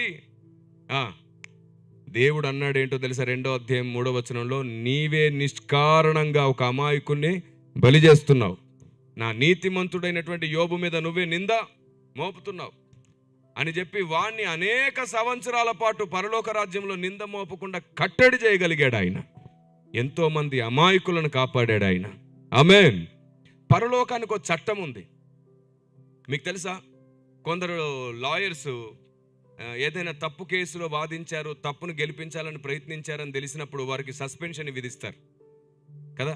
వాళ్ళు నియమం ప్రకారంగా లేరు అంటే ఇన్ని సంవత్సరాల నుంచి ఇన్ని సంవత్సరాల వరకు మరలా మీరు ప్రాక్టీస్ చేయడానికి వీల్లేదు, మరలా మీరు కోర్టు మెట్లు ఎక్కడానికి వీల్లేదని కొన్ని సంవత్సరాల పాటు వారికి సస్పెన్షన్ ఉంటుంది. అలాంటి సస్పెన్షన్ విధించడానికి ఈ మాట దేవుడు పలికాడు, నిష్కారణముగా నీవే నన్ను ప్రేరేపించావు, ఒక నీతిమంతుణ్ణి నువ్వే కావాలని శ్రమ పెట్టావు, బాధ పెట్టావు. అలా వాడు చాలాసార్లు అమాయకుల మీద నింద మోపకుండా దేవుడు వాడిని అడ్డగిస్తూ రావడానికి భక్తులను వాడుకున్నాడు. ఎంతమందికి తెలిసి భూమి మీద ఇలాంటి ఒక చట్టం ఉంది పరలోకంలో అని? అందుకే నేనేం చెప్తున్నానంటే, ఒకరినొకరు నిందించుకొని అవమానించుకొని వెళ్ళడం మానేసి ఒకరి నుంచి ఒకరు నేర్చుకుందాం, ఒకరికొకరు చెప్పుకుందాం. మనం ఊహించుకోవద్దు భక్తుడంటే ఇలాగే ఉండాలి, అలాగే ఉండాలి, సేవకుడంటే ఇలాగే ఉండాలి. నీ స్కేల్ కాదు, దేవుడు ఒక స్కేల్ పెట్టాడు. ఆ స్కేల్ ప్రకారంగానే అందరూ ఉంటారు. మనం అనుకున్నట్టు ఎవరు ఉండక్కర్లేదు, దేవుడు అనుకున్నట్టు ఉంటే చాలు. దైవ కార్యం ఈ భూమి మీద జరుగుతుంది. ఇన్ని విషయాలకు మనం దూరంగా బ్రతుకుతూ, ఇంత అవగాహనకు దూరంగా బ్రతుకుతూ మనము భక్తులము అనే భ్రమలో ఉన్నామంటే అది భ్రష్టత్వానికి నడిపిస్తుంది. జాగ్రత్త. మనకు దేవుని జ్ఞానం కావాలి, దేవుని ఆలోచన విధానం కావాలి, సాతాను తంత్రములు కూడా మనం తెలుసుకోవాలి, మనకు అభిషేకం కూడా కావాలి, మనకు వరము కూడా కావాలి, మనకు పరిశుద్ధాత్మని సహవాసం కూడా కావాలి. మనం అద్భుతంగా ఈ భూమి మీద ప్రతిష్ఠింపబడ్డ జీవితం కూడా జీవించాలి. దేవుని గురించి ఏమీ తెలియకుండా ఇవన్నీ ఉంటే ఎల్కేజీయే. దేవుని గూర్చిన జ్ఞానంతో పాటు ఇవన్నీ కలిగి ఉంటే పిహెచ్డి స్థాయి భక్తి సాధన. అది ప్రైజ్ ద లార్డ్. ఆమేన్. కాబట్టి నాకు ఒక ఆశయం ఉంది, 1,00,000 మందిని తయారు చేయాలి భారతదేశం కోసం. వారు ఏ మినిస్ట్రీ, ఏ డినామినేషన్ అయినా కావచ్చు. ఒక్కొక్క సేవకుడి దగ్గర కనీసం ఒక 5 మంది అయినా సరే నిలబడి కోటలాగా ఉండేటట్లు, లోకం అడిగే ఏ ప్రశ్నకైనా సరే జవాబు చెప్పగలిగిన వారిని తయారు చేయాలి. ఆమేన్. నన్ను ఒక పూజారి గారు అడిగారు, కిరణ్ పాల్ గారు మీకు కోపమే రాదా అని అడిగారు ఒకసారి. నేనన్నాను, ఎందుకు రాదండి, నేను కూడా చాలా ఎక్కువగా ఉప్పు కారం బాగా తింటాను. పైగా విజయవాడ పక్కనే గుంటూరు ఉంది, గుంటూరు కారం. నేను కారం బాగా తింటాను, నాకు కోపం బాగా వస్తుంది. మరి ఎందుకు ఎప్పుడు మీ కోపం కనబడదు? నేను నా కోపాన్ని ప్రార్థన గదిలోనికి తీసుకెళ్లి దేవుని ముందు పెడుతున్నాను. ప్రభువా, ఇంకెంతకాలం ప్రభువా, ఎలా పడితే అలా మాట్లాడుతున్నాడు, నేను ఎంతకాలం మౌనంగా ఉండాలి ప్రభువా? ఏం చెబితే వాడు మౌనంగా ఉంటాడు? ఏం చెబితే నిన్ను నిందించకుండా ఉంటాడు? ఏం చెబితే నీ గ్రంథాన్ని నిందించకుండా ఉంటాడు అని కోపమంతా, ఆవేశమంతా ప్రార్థనలో పెడుతున్నాను, దేవుని ముందు పెడుతున్నాను, దేవుణ్ణి గోజాడ్డంలో కోపాన్ని పెడుతున్నాను. నా ఆవేశమంతా ప్రార్థనలో పెడుతుంటే దేవుడిచ్చిన పరిష్కారాన్ని తీసుకొచ్చి సమాజానికి వినిపిస్తున్నాను. ఎందుకంటే నరుని కోపం దేవుని నీతిని, అందుకు నా కోపమైనా నా బాధ అయినా కన్నీరైనా నా తండ్రి దగ్గరే. ఆయన ఇచ్చే పరిష్కారం సమాజం ముందు, సంఘం ముందు. దేవునికి స్తోత్రం కలుగునుగాక. మీరు కూడా గుర్తుంచుకోండి, క్రీస్తునన్నా బైబిల్నన్నా ఎవరినన్నా మా మనోభావాలు దెబ్బతిన్నాయని క్రైస్తవుడు అనొద్దు. మనోభావాలు దెబ్బతిండం ఏమిటి? నీ మనోనేత్రాలు వెలిగించబడి ఉంటే మనోభావాలు దెబ్బతిని అన్నావు. మనోనేత్రాలు మూయబడిన వాడికి మనోనేత్రాలు తెరవబడేటట్లు ఆలోచన అందించడం నీ పని. మనోభావాలు దెబ్బతిన్నాయని వాళ్ళలాగా నువ్వు కూడా రోడ్డున పడకూడదు. వాళ్ళలాగా నువ్వు కూడా ధర్నాలు చేయక్కర్లేదు. మనోభావాలు దెబ్బతిన్నాయని వాడి మనోనేత్రాలు తెరవబడేటట్లు నువ్వు సమాధానం చెప్పాలి, ప్రశ్నించాలి, అవసరమైతే న్యాయంగా. ఎలా చేయాలి సార్? మీరు యూట్యూబ్లో చూడొచ్చు. నేను మీకు ఆ డెమో పీసెస్ అన్నీ ఇచ్చాను. ఎలా మాట్లాడాలి, ఎలా ఉండాలో నేను మీకు ఒక మాదిరిగా చూపించాను. ఎంత విపరీతంగా దూషించి ద్వేషించే వారితో కూడా మనం ఎలా మాట్లాడితే వారు ఆలోచిస్తారో నేను మీ ముందు ఉంచాను. ఎందుకో తెలుసా? ఎదురాడు వానికి కూడా ప్రభు సమాధానంగా మారు మనసు ఇస్తాడు. ఖచ్చితంగా ఎదురాడు వాడు కూడా మారు మనసు పొందేటట్లు ఆయన జవాబు చెప్తాడు, సమాధానం ఇస్తాడు. ఏమో నువ్వు చెప్పింది కూడా కరెక్టేనని అతడు ఒక్కసారి అనుకున్నా చాలు, ఏ రాత్రైనా దేవుడు అతని మనసును మార్చొచ్చు. ఒక్కసారి అనుకున్నా చాలు, ఆత్మదేవుడు పనిచేస్తాడు. ఆమేన్. అందుకోసమే నేను ఈ పుస్తకాలు రాశాను. సనాతన సత్య పరిరక్షణ, అద్భుతమైన గ్రంథం. ఇందులో 600 ప్రశ్నలకు జవాబులు ఉన్నాయి. మీరు ఈ పుస్తకాన్ని చదివితే ఎలా లోకానికి సువార్త చేయాలో, ఎలాంటి ప్రశ్నలకు జవాబు చెప్పాలో మీకు తెలుస్తుంది. అడుగుతుంటారు కదా లోకంలో, క్రైస్తవుడు ఎందుకు ప్రసాదం తినడు, ఎందుకు కొబ్బరికాయ కొట్టాడు, ఎందుకు అగరత్తులు వెలిగించాడు, ఎందుకు హారతి ఇవ్వడు, ఎందుకు పువ్వులు పూజలో వాడడు, ఇలా ఎన్నో, 1, 2 కాదు. ఎందుకు ముగ్గులేయడం మానేసాం మనం, మొత్తం అన్నింటికి జవాబులు ఉన్నాయి. ఈ జవాబులు ఎదుటి వారికి ఆవేశం కాదు, ఎలాంటి వారికైనా ఆలోచనే పుట్టిస్తాయి. సమాధానాన్ని కలిగించడానికి రాసిన పుస్తకాలు ఇవి. మన సహోదరుల్లో కూడా చాలామంది రాస్తున్నారు, మాట్లాడుతున్నారు, కానీ ఎదుటి వ్యక్తికి ఆవేశం కలిగేటట్లు మీ గ్రంథాల్లో అది లేదా, మీ దేవుళ్ళలో అది లేదా, మీ వాళ్ళలో అది లేదా, ఇది లేదా అంటుంటే అది తీసుకొని వెళ్ళి అసలు క్రైస్తవ్యం అంటే గౌరవం ఉన్నటువంటి హైందవ సహోదరులకు కూడా చూపించి మన మీద ద్వేషం నూరిపోస్తున్నారు వాళ్ళు. అందుకే నేనేం చెప్తున్నానంటే మన మాట ఉప్పు వేసినట్టే ఉండాలి. మనం మాట్లాడితే సమాధానమే కలగాలి. మీ సహనం సకల జనులకు కనబడనివ్వాలి. దేవునికి స్తోత్రం కలుగునుగాక. ఇంకో పుస్తకం ఉంది, దీని పేరు ప్రపంచమంతట నిజ దేవుని ముద్ర. దీన్ని కూడా మీరు సంపాదించుకోండి. ఏ దేశానికి వెళ్ళినా మీరు ఈజీగా సువార్త చేయగలుగుతారు. దేవుడు ఒక్కడే అయినప్పుడు ఇన్ని మతాలు ఎందుకు, ఇన్ని భాషలు ఎందుకు అనే దానికి ఇచ్చిన జవాబు ఈ పుస్తకం. ఇకపోతే ఆత్మీయ జీవితంలో మీ ప్రార్థన గదిని కట్టడానికి ఒక పుస్తకం ఉంది. దీని పేరు న్యాయస్థానం. పరలోకంలో న్యాయస్థానం ఉంది. అక్కడ మనం ప్రార్థిస్తే ఏం బంధించబడాలో, ఏం విప్పబడాలో ఇప్పటివరకు మనం నేర్చుకోలేదు. కానీ మనం నమ్ముతాం, మనం ప్రార్థిస్తే పరలోకంలో కూడా బంధించబడుతుంది, విప్పబడుతుంది. భూలోకంలో కూడా బంధించబడుతుంది, విప్పబడుతుంది. ఏం బంధించి ఏం విప్పాలి? అసలు ఆ బంధించే శక్తి ఎలా పొందాలి? ఏ లేఖనాలను ఆధారం చేసుకుంటే మనం అలా బంధించగలిగిన శక్తి పొందుతాం? అసలు దేవుడేం బంధిస్తున్నాడు, మన వల్ల ఏం బంధించడం కుదురుతుంది? తెలియకుండానే నమ్మేస్తున్నాం బంధిస్తామంట అని. ఇదిగో ఈ పుస్తకంలో ఉంది.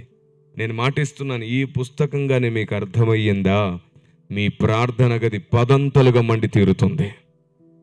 నా పుస్తకాలన్నీ ఇలా మల్టీ కవర్ పేపర్తో ప్రింట్ అయ్యి ఉంటాయి. అంటే మీరు ఏమేం చదువుతారో అవన్నీ మీకు ఇలా కనబడుతూ ఉంటాయి. ఎందుకు నేను ఈ పుస్తకాలను ఇలా అందంగా ముద్రింపజేశానంటే దానికి ముఖ్యమైన కారణం ఒక్కటే. సాతాను మనం ఏది విన్నా అది త్వరగా మర్చిపోయేటట్లు చేస్తాడు. సైకాలజీ ఏం చెప్తుందంటే ఏదైనా మనం చూస్తూ చదివితే ఎక్కువసేపు చదువుతాం, చూస్తూ చదివితే త్వరగా మర్చిపోం. మీ క్షేమాభివృద్ధి కొరకు సాతాను నాటిన విషబీజాలకు విరుగుడుగా నేను ఈ పుస్తకాలను ఇలా తయారు చేశాను. చిన్న పిల్లలు, యవ్వనస్తులు కూడా ఈజీగా చదివేస్తూ ఉంటారు. చూస్తూ చూస్తూ చూస్తూ దేవుని జ్ఞానాన్ని చదువుతూ ఉంటారు. ఇలా తొందరగా మీరు దేవుణ్ణి అర్థం చేసుకోవడానికి ఈ పుస్తకాలన్నీ ఇలా ముద్రించాను.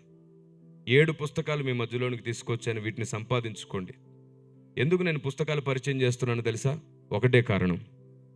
ఈ మట్టి మనిషి ఏ రోజైనా సరే ఈ లోకాన్ని విడిచిపెట్టి వెళ్ళిపోతాడు. ఈ మట్టి మనిషి ఏ రోజుకైనా మట్టిలో కలిసిపోతాడు. ఈ మనిషితో పాటు దేవుని ఆలోచన మట్టిలో కలిసిపోకూడదు. ఈ మట్టి మనిషి మట్టిలో కలిసిపోయిన దేవుని ఆలోచన ఎప్పుడు మీతో మాట్లాడుతూనే ఉండాలి, మిమ్మల్ని నడిపిస్తూనే ఉండాలి, మిమ్మల్ని బలపరుస్తూ కడుతూనే ఉండాలి. అందుకే వాటిని పుస్తకాల రూపంలో ముద్ర వేశాం. మీరే చెప్పండి, బైబిల్ రాసిన ప్రవక్తలు ఆనాడు బైబిల్ రాశారు, చనిపోయారు కదా. బైబిల్ రాసిన ప్రవక్తలు చనిపోయిన తర్వాత కూడా ఇప్పుడు వారి మాటలు మనం చదివి జీవంలో కొనసాగుతున్నాం. అందుకే భక్తులు లేని రోజున కూడా దేవుని పని ఆగకుండా జరగాలి. అదే నిజమైతే నేను లేని రోజున కూడా దేవుడు నాలో పెట్టిన ఆలోచన మీతో మాట్లాడాలని పుస్తకాల రూపంలో ముద్రించాం. యూట్యూబ్లో కూడా వీడియోస్ రూపంలో అందుబాటులో ఉన్నాయి. కాబట్టి దేవుని గూర్చి, దేవుని జ్ఞానమును గూర్చి, దేవుని న్యాయమును గూర్చి, పరలోక చట్టమును గూర్చి, సాతాను తంత్రములను గూర్చి కూడా మనం తెలుసుకోవాలి. అందుకే పౌలు అన్నాడు, మనం సాతాను తంత్రములను ఎరగని వారము కాము అని. ఈ రోజు నుండి మీరు మందిరాలకు, సభలకు దేవుణ్ణి నేర్చుకోవాలనే తపనతో రండి. మీరు మందిరానికి ఇంట్లోంచి బయలుదేరేటప్పుడు నా గురించి మాట్లాడు అని అడగడం మానేయండి. ఇది ఒకటి నేర్చుకొని కూర్చున్నాం మనం. వద్దు. మందిరానికి వచ్చేటప్పుడు నా గురించి మాట్లాడడం అనే ప్రార్థనే తప్పు. మన వ్యక్తిగత ప్రార్థనా గదిలో అడగాలి, నా గురించి మాట్లాడు అని. మీరు మందిరాలకు వచ్చేటప్పుడు నీ గురించి మాట్లాడు ప్రభువా అని అడిగి చూడండి. మీ ప్రతి స్థానిక సేవకుడు బూరలా మోగడం మీరు కల్లారా చూస్తారు. దేవునికి స్తోత్రం కలుగునుగాక. మీరు నా గురించి మాట్లాడని మందిరాలకు, సభలకు వస్తే దేవుడు సేవకుల్ని వాడి మీ గురించే మాట్లాడి ఇక్కడ దాకా వచ్చాం మనం. ఇంకెంతకాలం చెప్పండి? మీ గురించే తెలుసుకొని ఏం చేస్తారు? ఓదార్పు కావాలి, ఎప్పుడు ఓదార్పు కావాలి. మిమ్మల్ని ఓదార్చి మేము ఆరిపోయేలాగా ఉన్నాం, మీరు వెలగట్లా. ఏం లాభం చెప్పండి ఈ భక్తికి? వద్దు. ఓదార్పు కోరుకోకండి. ఎప్పుడు ఇంకొకరు బలపరచాలనుకోకండి, ఎప్పుడు ఒకరు ఆదరించాలనుకోకండి. నేనెవరిని ఓదార్చాలి, నేనెవరిని ఆదరించాలనే స్థాయికి రండి. నన్నెవరు పట్టించుకుంటారు కాదు, నేనెవరిని పట్టించుకోవాలి అనే అంతస్తు కలిగిన భక్తిలోనికి రండి. ఆమేన్. అప్పుడు పరిశుద్ధాత్మ దేవుడే స్వయంగా మిమ్మల్ని నడిపిస్తాడు. ఆయనే మీకు స్నేహితుడై మిమ్మల్ని బలపరచునుగాక. ఆయన్ని తన హస్తముతో మిమ్మల్ని నడిపించి తన చిత్తానుసారమైనటువంటి సంఘంగా మిమ్మల్ని స్థాపించునుగాక. మరలా ప్రభు చిత్తమై మనం కలుసుకునే రోజే వస్తే, మరలా నేను మీ మధ్యలోనికి రావాల్సి వస్తే, ఇంతకంటే విశేషమైన సంగతులతో మరలా ఆ రోజు కలుసుకుందాం. Praise the lord. మనం ఇప్పుడు తప్పకుండా లేచి ఇంతవరకు విన్న సంగతులన్నిటి కొరకు దేవుని స్తుతి చేద్దాం. ఎందుకంటే ఇంకొద్దిసేపట్లో వాతావరణం మారిపోతుంది. మనం వీలైనంత త్వరగా ప్రార్థన చేసుకొని ఇక్కడ మీ కొరకు నియమించినవన్నిటిని ముగించుకొని క్షేమంగా మీరు ఇంటికి వెళ్ళడం ఇప్పుడు మంచిది. రండి, అందరం లేచి నిలబడి మీ కుడి చేయి పైకెత్తుతారా? మీకోసం ప్రార్థన చేస్తాం. కుడి చేయి పైకెత్తండి. అందరూ కలిసి కుడి చేయి పైకెత్తండి. దేవుణ్ణి వేడుకుందాం, హృదయం అంతటితో వేడుకుందాం. ఎవ్వరు మౌనంగా ఉండొద్దు.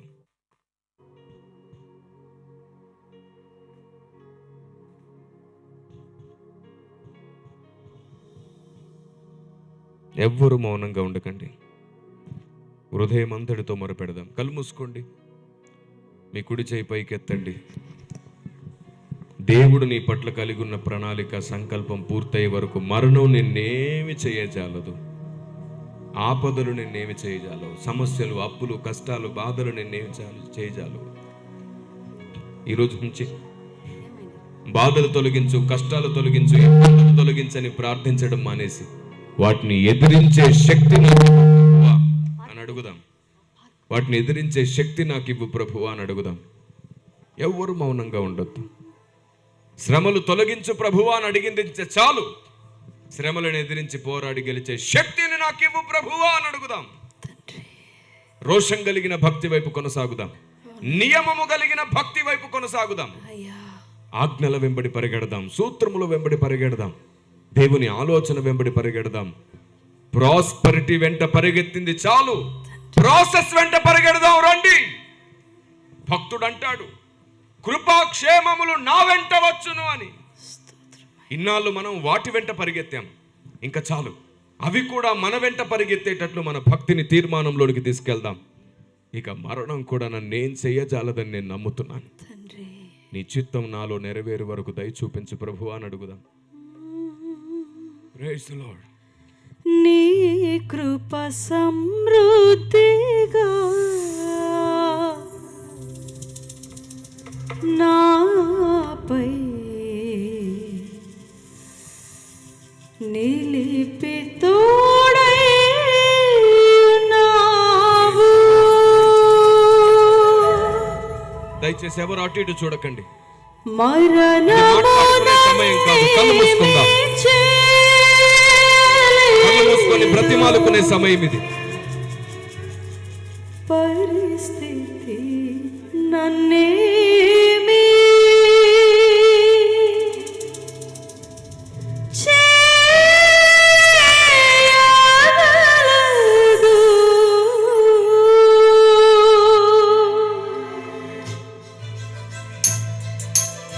అవునయ్యా,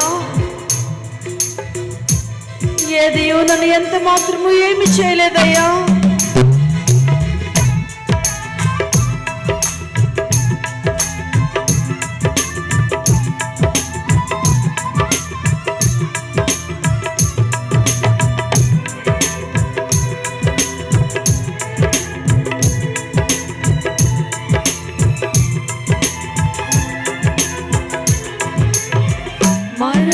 మరణమునన్నేమి చేయలేదు, పరిస్థితి నన్నేమి చేయగలదు. మరణమునన్నేమి చేయలేదయ్యా, పరిస్థితి నన్నేమి చేయగలదు. నీ కృప సమృద్ధిగా నాపై నిలిపి తోడయ్యున్నావు. నీ కృప సమృద్ధిగా నాపై నిలిపి తోడయ్యున్నావు. మరణమునన్నేమి చేయలేదు, పరిస్థితి నన్నేమి చేయగలదు.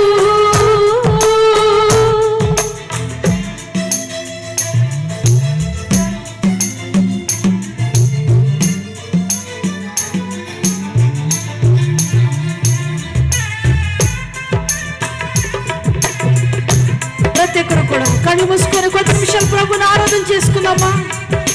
నీ కృప తోడుగా ఉంచారయ్యా.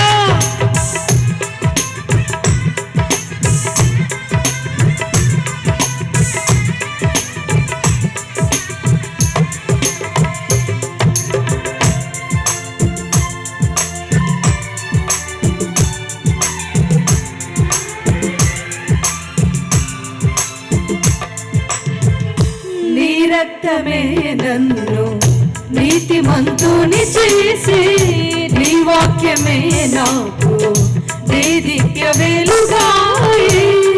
అవునయ్యా, నీ వాక్యమేనయ్యా మాకు వెలుగు తండ్రి. నీ రక్తమే నన్ను నీతిమంతుని చేసి, నీ వాక్యమే నాకు దివ్య వెలుగాయి. నన్ను సీయోనులో చేర్చుకొను అయ్యా, నా ఎడల నీకున్న ఉద్దేశమా. నన్ను సీయోనులో చేర్చుకొను, నా ఎడల నీకున్న ఉద్దేశమా. మరణమునన్నేమి చేయలేదయ్యా, పరిస్థితి నన్నేమి చేయగలదు.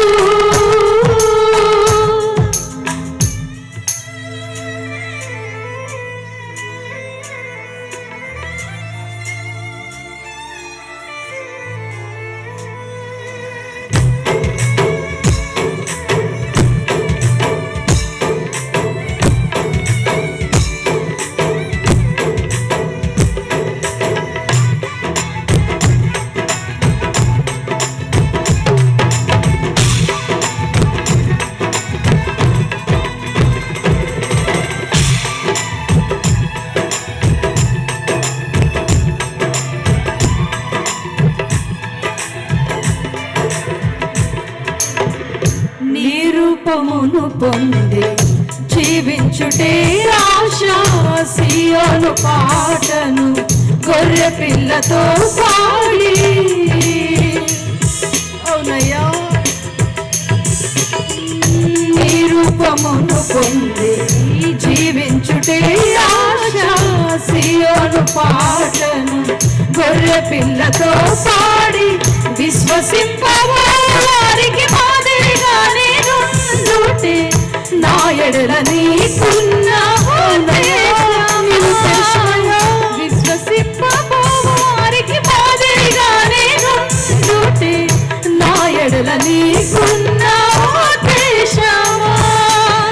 మరణమునన్నేమి చేయలేదు, పరిస్థితి నన్నేమి చేయగలదు. కొరకు ఖైదీనై ఉండుటే ధన్యత, సంగములు మేల్కొలిపే ఊటలు దయచేసి.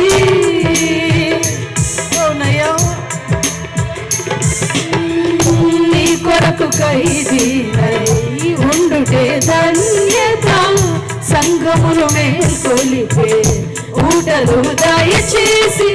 దయ్యాలు గడగడవనుకుచు కేకలు వేసి సేవ చేయుటే నా ఎడల నీకున్న ఉద్దేశమా. దయ్యాలు గడగడవనుకుచు కేకలు వేసి సేవ చేయుటే నా ఎడల నీకున్న ఉద్దేశమా. ఉద్దేశమా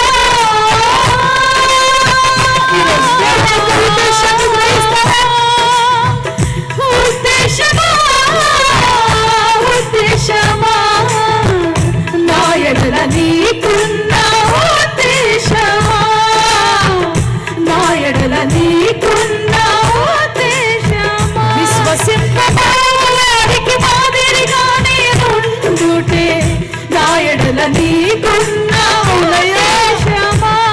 నా ముఖమును చూడని వారి కొరకు ప్రార్థించుటే నా ఎడల నీ కొరకు ఉద్దేశమా. దయ్యాలు గడగడవనుకుచు కేకలు వేసి సేవ చేయుటే నా ఎడల నీకున్న ఉద్దేశమా. ఉద్దేశమా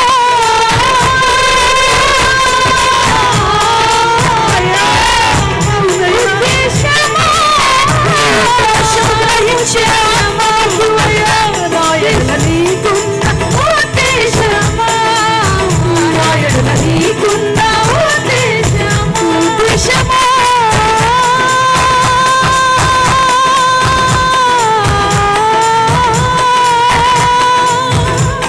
ఉద్దేశమా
ముఖమును చూడని వారి కొరకు ప్రార్థించుటే నా ఎడల నీకున్న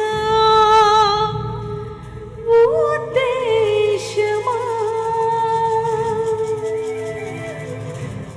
నీ ఉద్దేశమంతా నెరవేర్చండి అయ్యా. ప్రార్థనాత్మతో మమ్మల్ని నింపండి. ప్రార్థన గదిలో నీ ఉద్దేశమే మెరుగలమయ్యా. మా ముఖము చూడని వారి కొరకు ప్రార్థించే విశేషమైన ఆత్మ రావాష మాకు మీరు ఇవ్వండి అయ్యా. దయ్యాలు గడగడవనుకుచు కేకలు వేసి సేవ చేయుటే నా ఎడల నీకున్న ఉద్దేశమా. ఈరోజు నీ పట్ల దేవునికున్న ఉద్దేశాన్ని గ్రహిస్తున్నావా? దినదినము దేవుని యొక్క శక్తి నువ్వు తెలుసుకోవాలంట. ఎంత గొప్ప దేవుడు, ఎంత మంచి దేవుడో నువ్వు ఎరిగినప్పుడు ఉద్దేశం నీకు అర్థమవుతుంది. ఇంకా నా దేవుణ్ణి తెలుసుకోలేని స్థితిలో ఉన్నావేమో. ప్రేమతో ప్రభు మాట్లాడారు. ఇది నా ప్రభువుని తెలుసుకుంటావా? ఎన్ని దినాలు తెలుసుకున్నా తరిగిపోని సంపద అంట ఆయన. ప్రార్థన చేసుకుందాం. అందరం కూడా అలానే ప్రార్థన చేసుకుందాం. కొద్ది నిమిషాలు ప్రభు మనతో మాట్లాడారు. ఆయన సన్నిధిని, దైవానుభూతిని పొందినటువంటి నీవు నేను కొద్ది నిమిషాలు నీ హృదయమును మార్చుకొనగలిగి ప్రభు చెందకు నువ్వు సిద్ధంగా ఉన్నట్లయితే, అయ్యా నా హృదయమును నేను మార్చుకుంటాను ప్రభువా, నీ వైపు తిరుగుతాను ప్రభు అని నీవు తీర్మానం తీసుకున్నట్లయితే, ప్రియ బిడ్డ, ప్రభు నిన్ను ప్రేమించే దేవుడు. ఆయన నిన్ను పిలుస్తున్నాడు. ప్రభు నిన్ను కోరుకుంటున్నాడు. నిన్నటి దినమున కూడా గొప్ప సాక్ష్యము విన్నాము కదా. పాప బంధకములో పట్టబడిన వాడివైతే ఈ దినమున దైవజనుల ద్వారా నీతో మాట్లాడినట్లయితే, హృదయము మార్చుకోవాలని నీ మనస్సులో దృఢ సంకల్పం కలిపినట్లయితే, దైవజనులను కలవండి. ఖచ్చితంగా మీకు బాప్తిస్మం ఇవ్వడానికి సిద్ధంగా ఉన్నాం. ఈ యొక్క ఉజ్జీవ సభలు ఆత్మల రక్షణ కొరకు మాత్రం ఏర్పాటు చేయబడినవి. ప్రార్థన చేద్దాం. హృదయాలు మార్చుకున్న వారు ఎవరైనా ఉంటే దయతో మమ్మల్ని కలవండి. ఖచ్చితంగా ప్రభు కొరకు ప్రభుని పరిచయం చేస్తూ ఇంకా ఆత్మీయంగా బలపడడానికి ముందుకు కలిసి ప్రయాణం చేద్దాం. క్రీస్తు రాజ్యమును కడదాం. ప్రార్థన చేద్దాం. పరిశుద్ధుడా, ప్రేమ కలిగిన తండ్రి, నీ కృపలో మమ్మల్ని భద్రపరిచారు. ఈ 3 దినములు కూడా ప్రభువా, నీ నామానికి మహిమకరంగా జరిగించుకున్నటువంటి ఈ కుటుంబాల బట్టి నీకు వందనాలు ప్రభువా. ప్రతి బిడ్డను మీరు ఏర్పరచుకున్న ప్రతి బిడ్డను ఇక్కడ ఉంచి మాట్లాడిన విధానానికై నీకు స్తోత్రాలయ్యా. ఈ దినమున నీ దాసుల ద్వారా తండ్రి ప్రతి బిడ్డతో మాట్లాడారు. ప్రార్థన గదిలో మాకుండవలసినవి నేర్పించారు. కొన్ని పాఠములు నేర్చుకోవడానికి మీరు కృప చూపించారు. నీకు వందనాలయ్యా. ఆ రీతిగా మేము ముందుకు కొనసాగడానికి సహాయం చేయండి.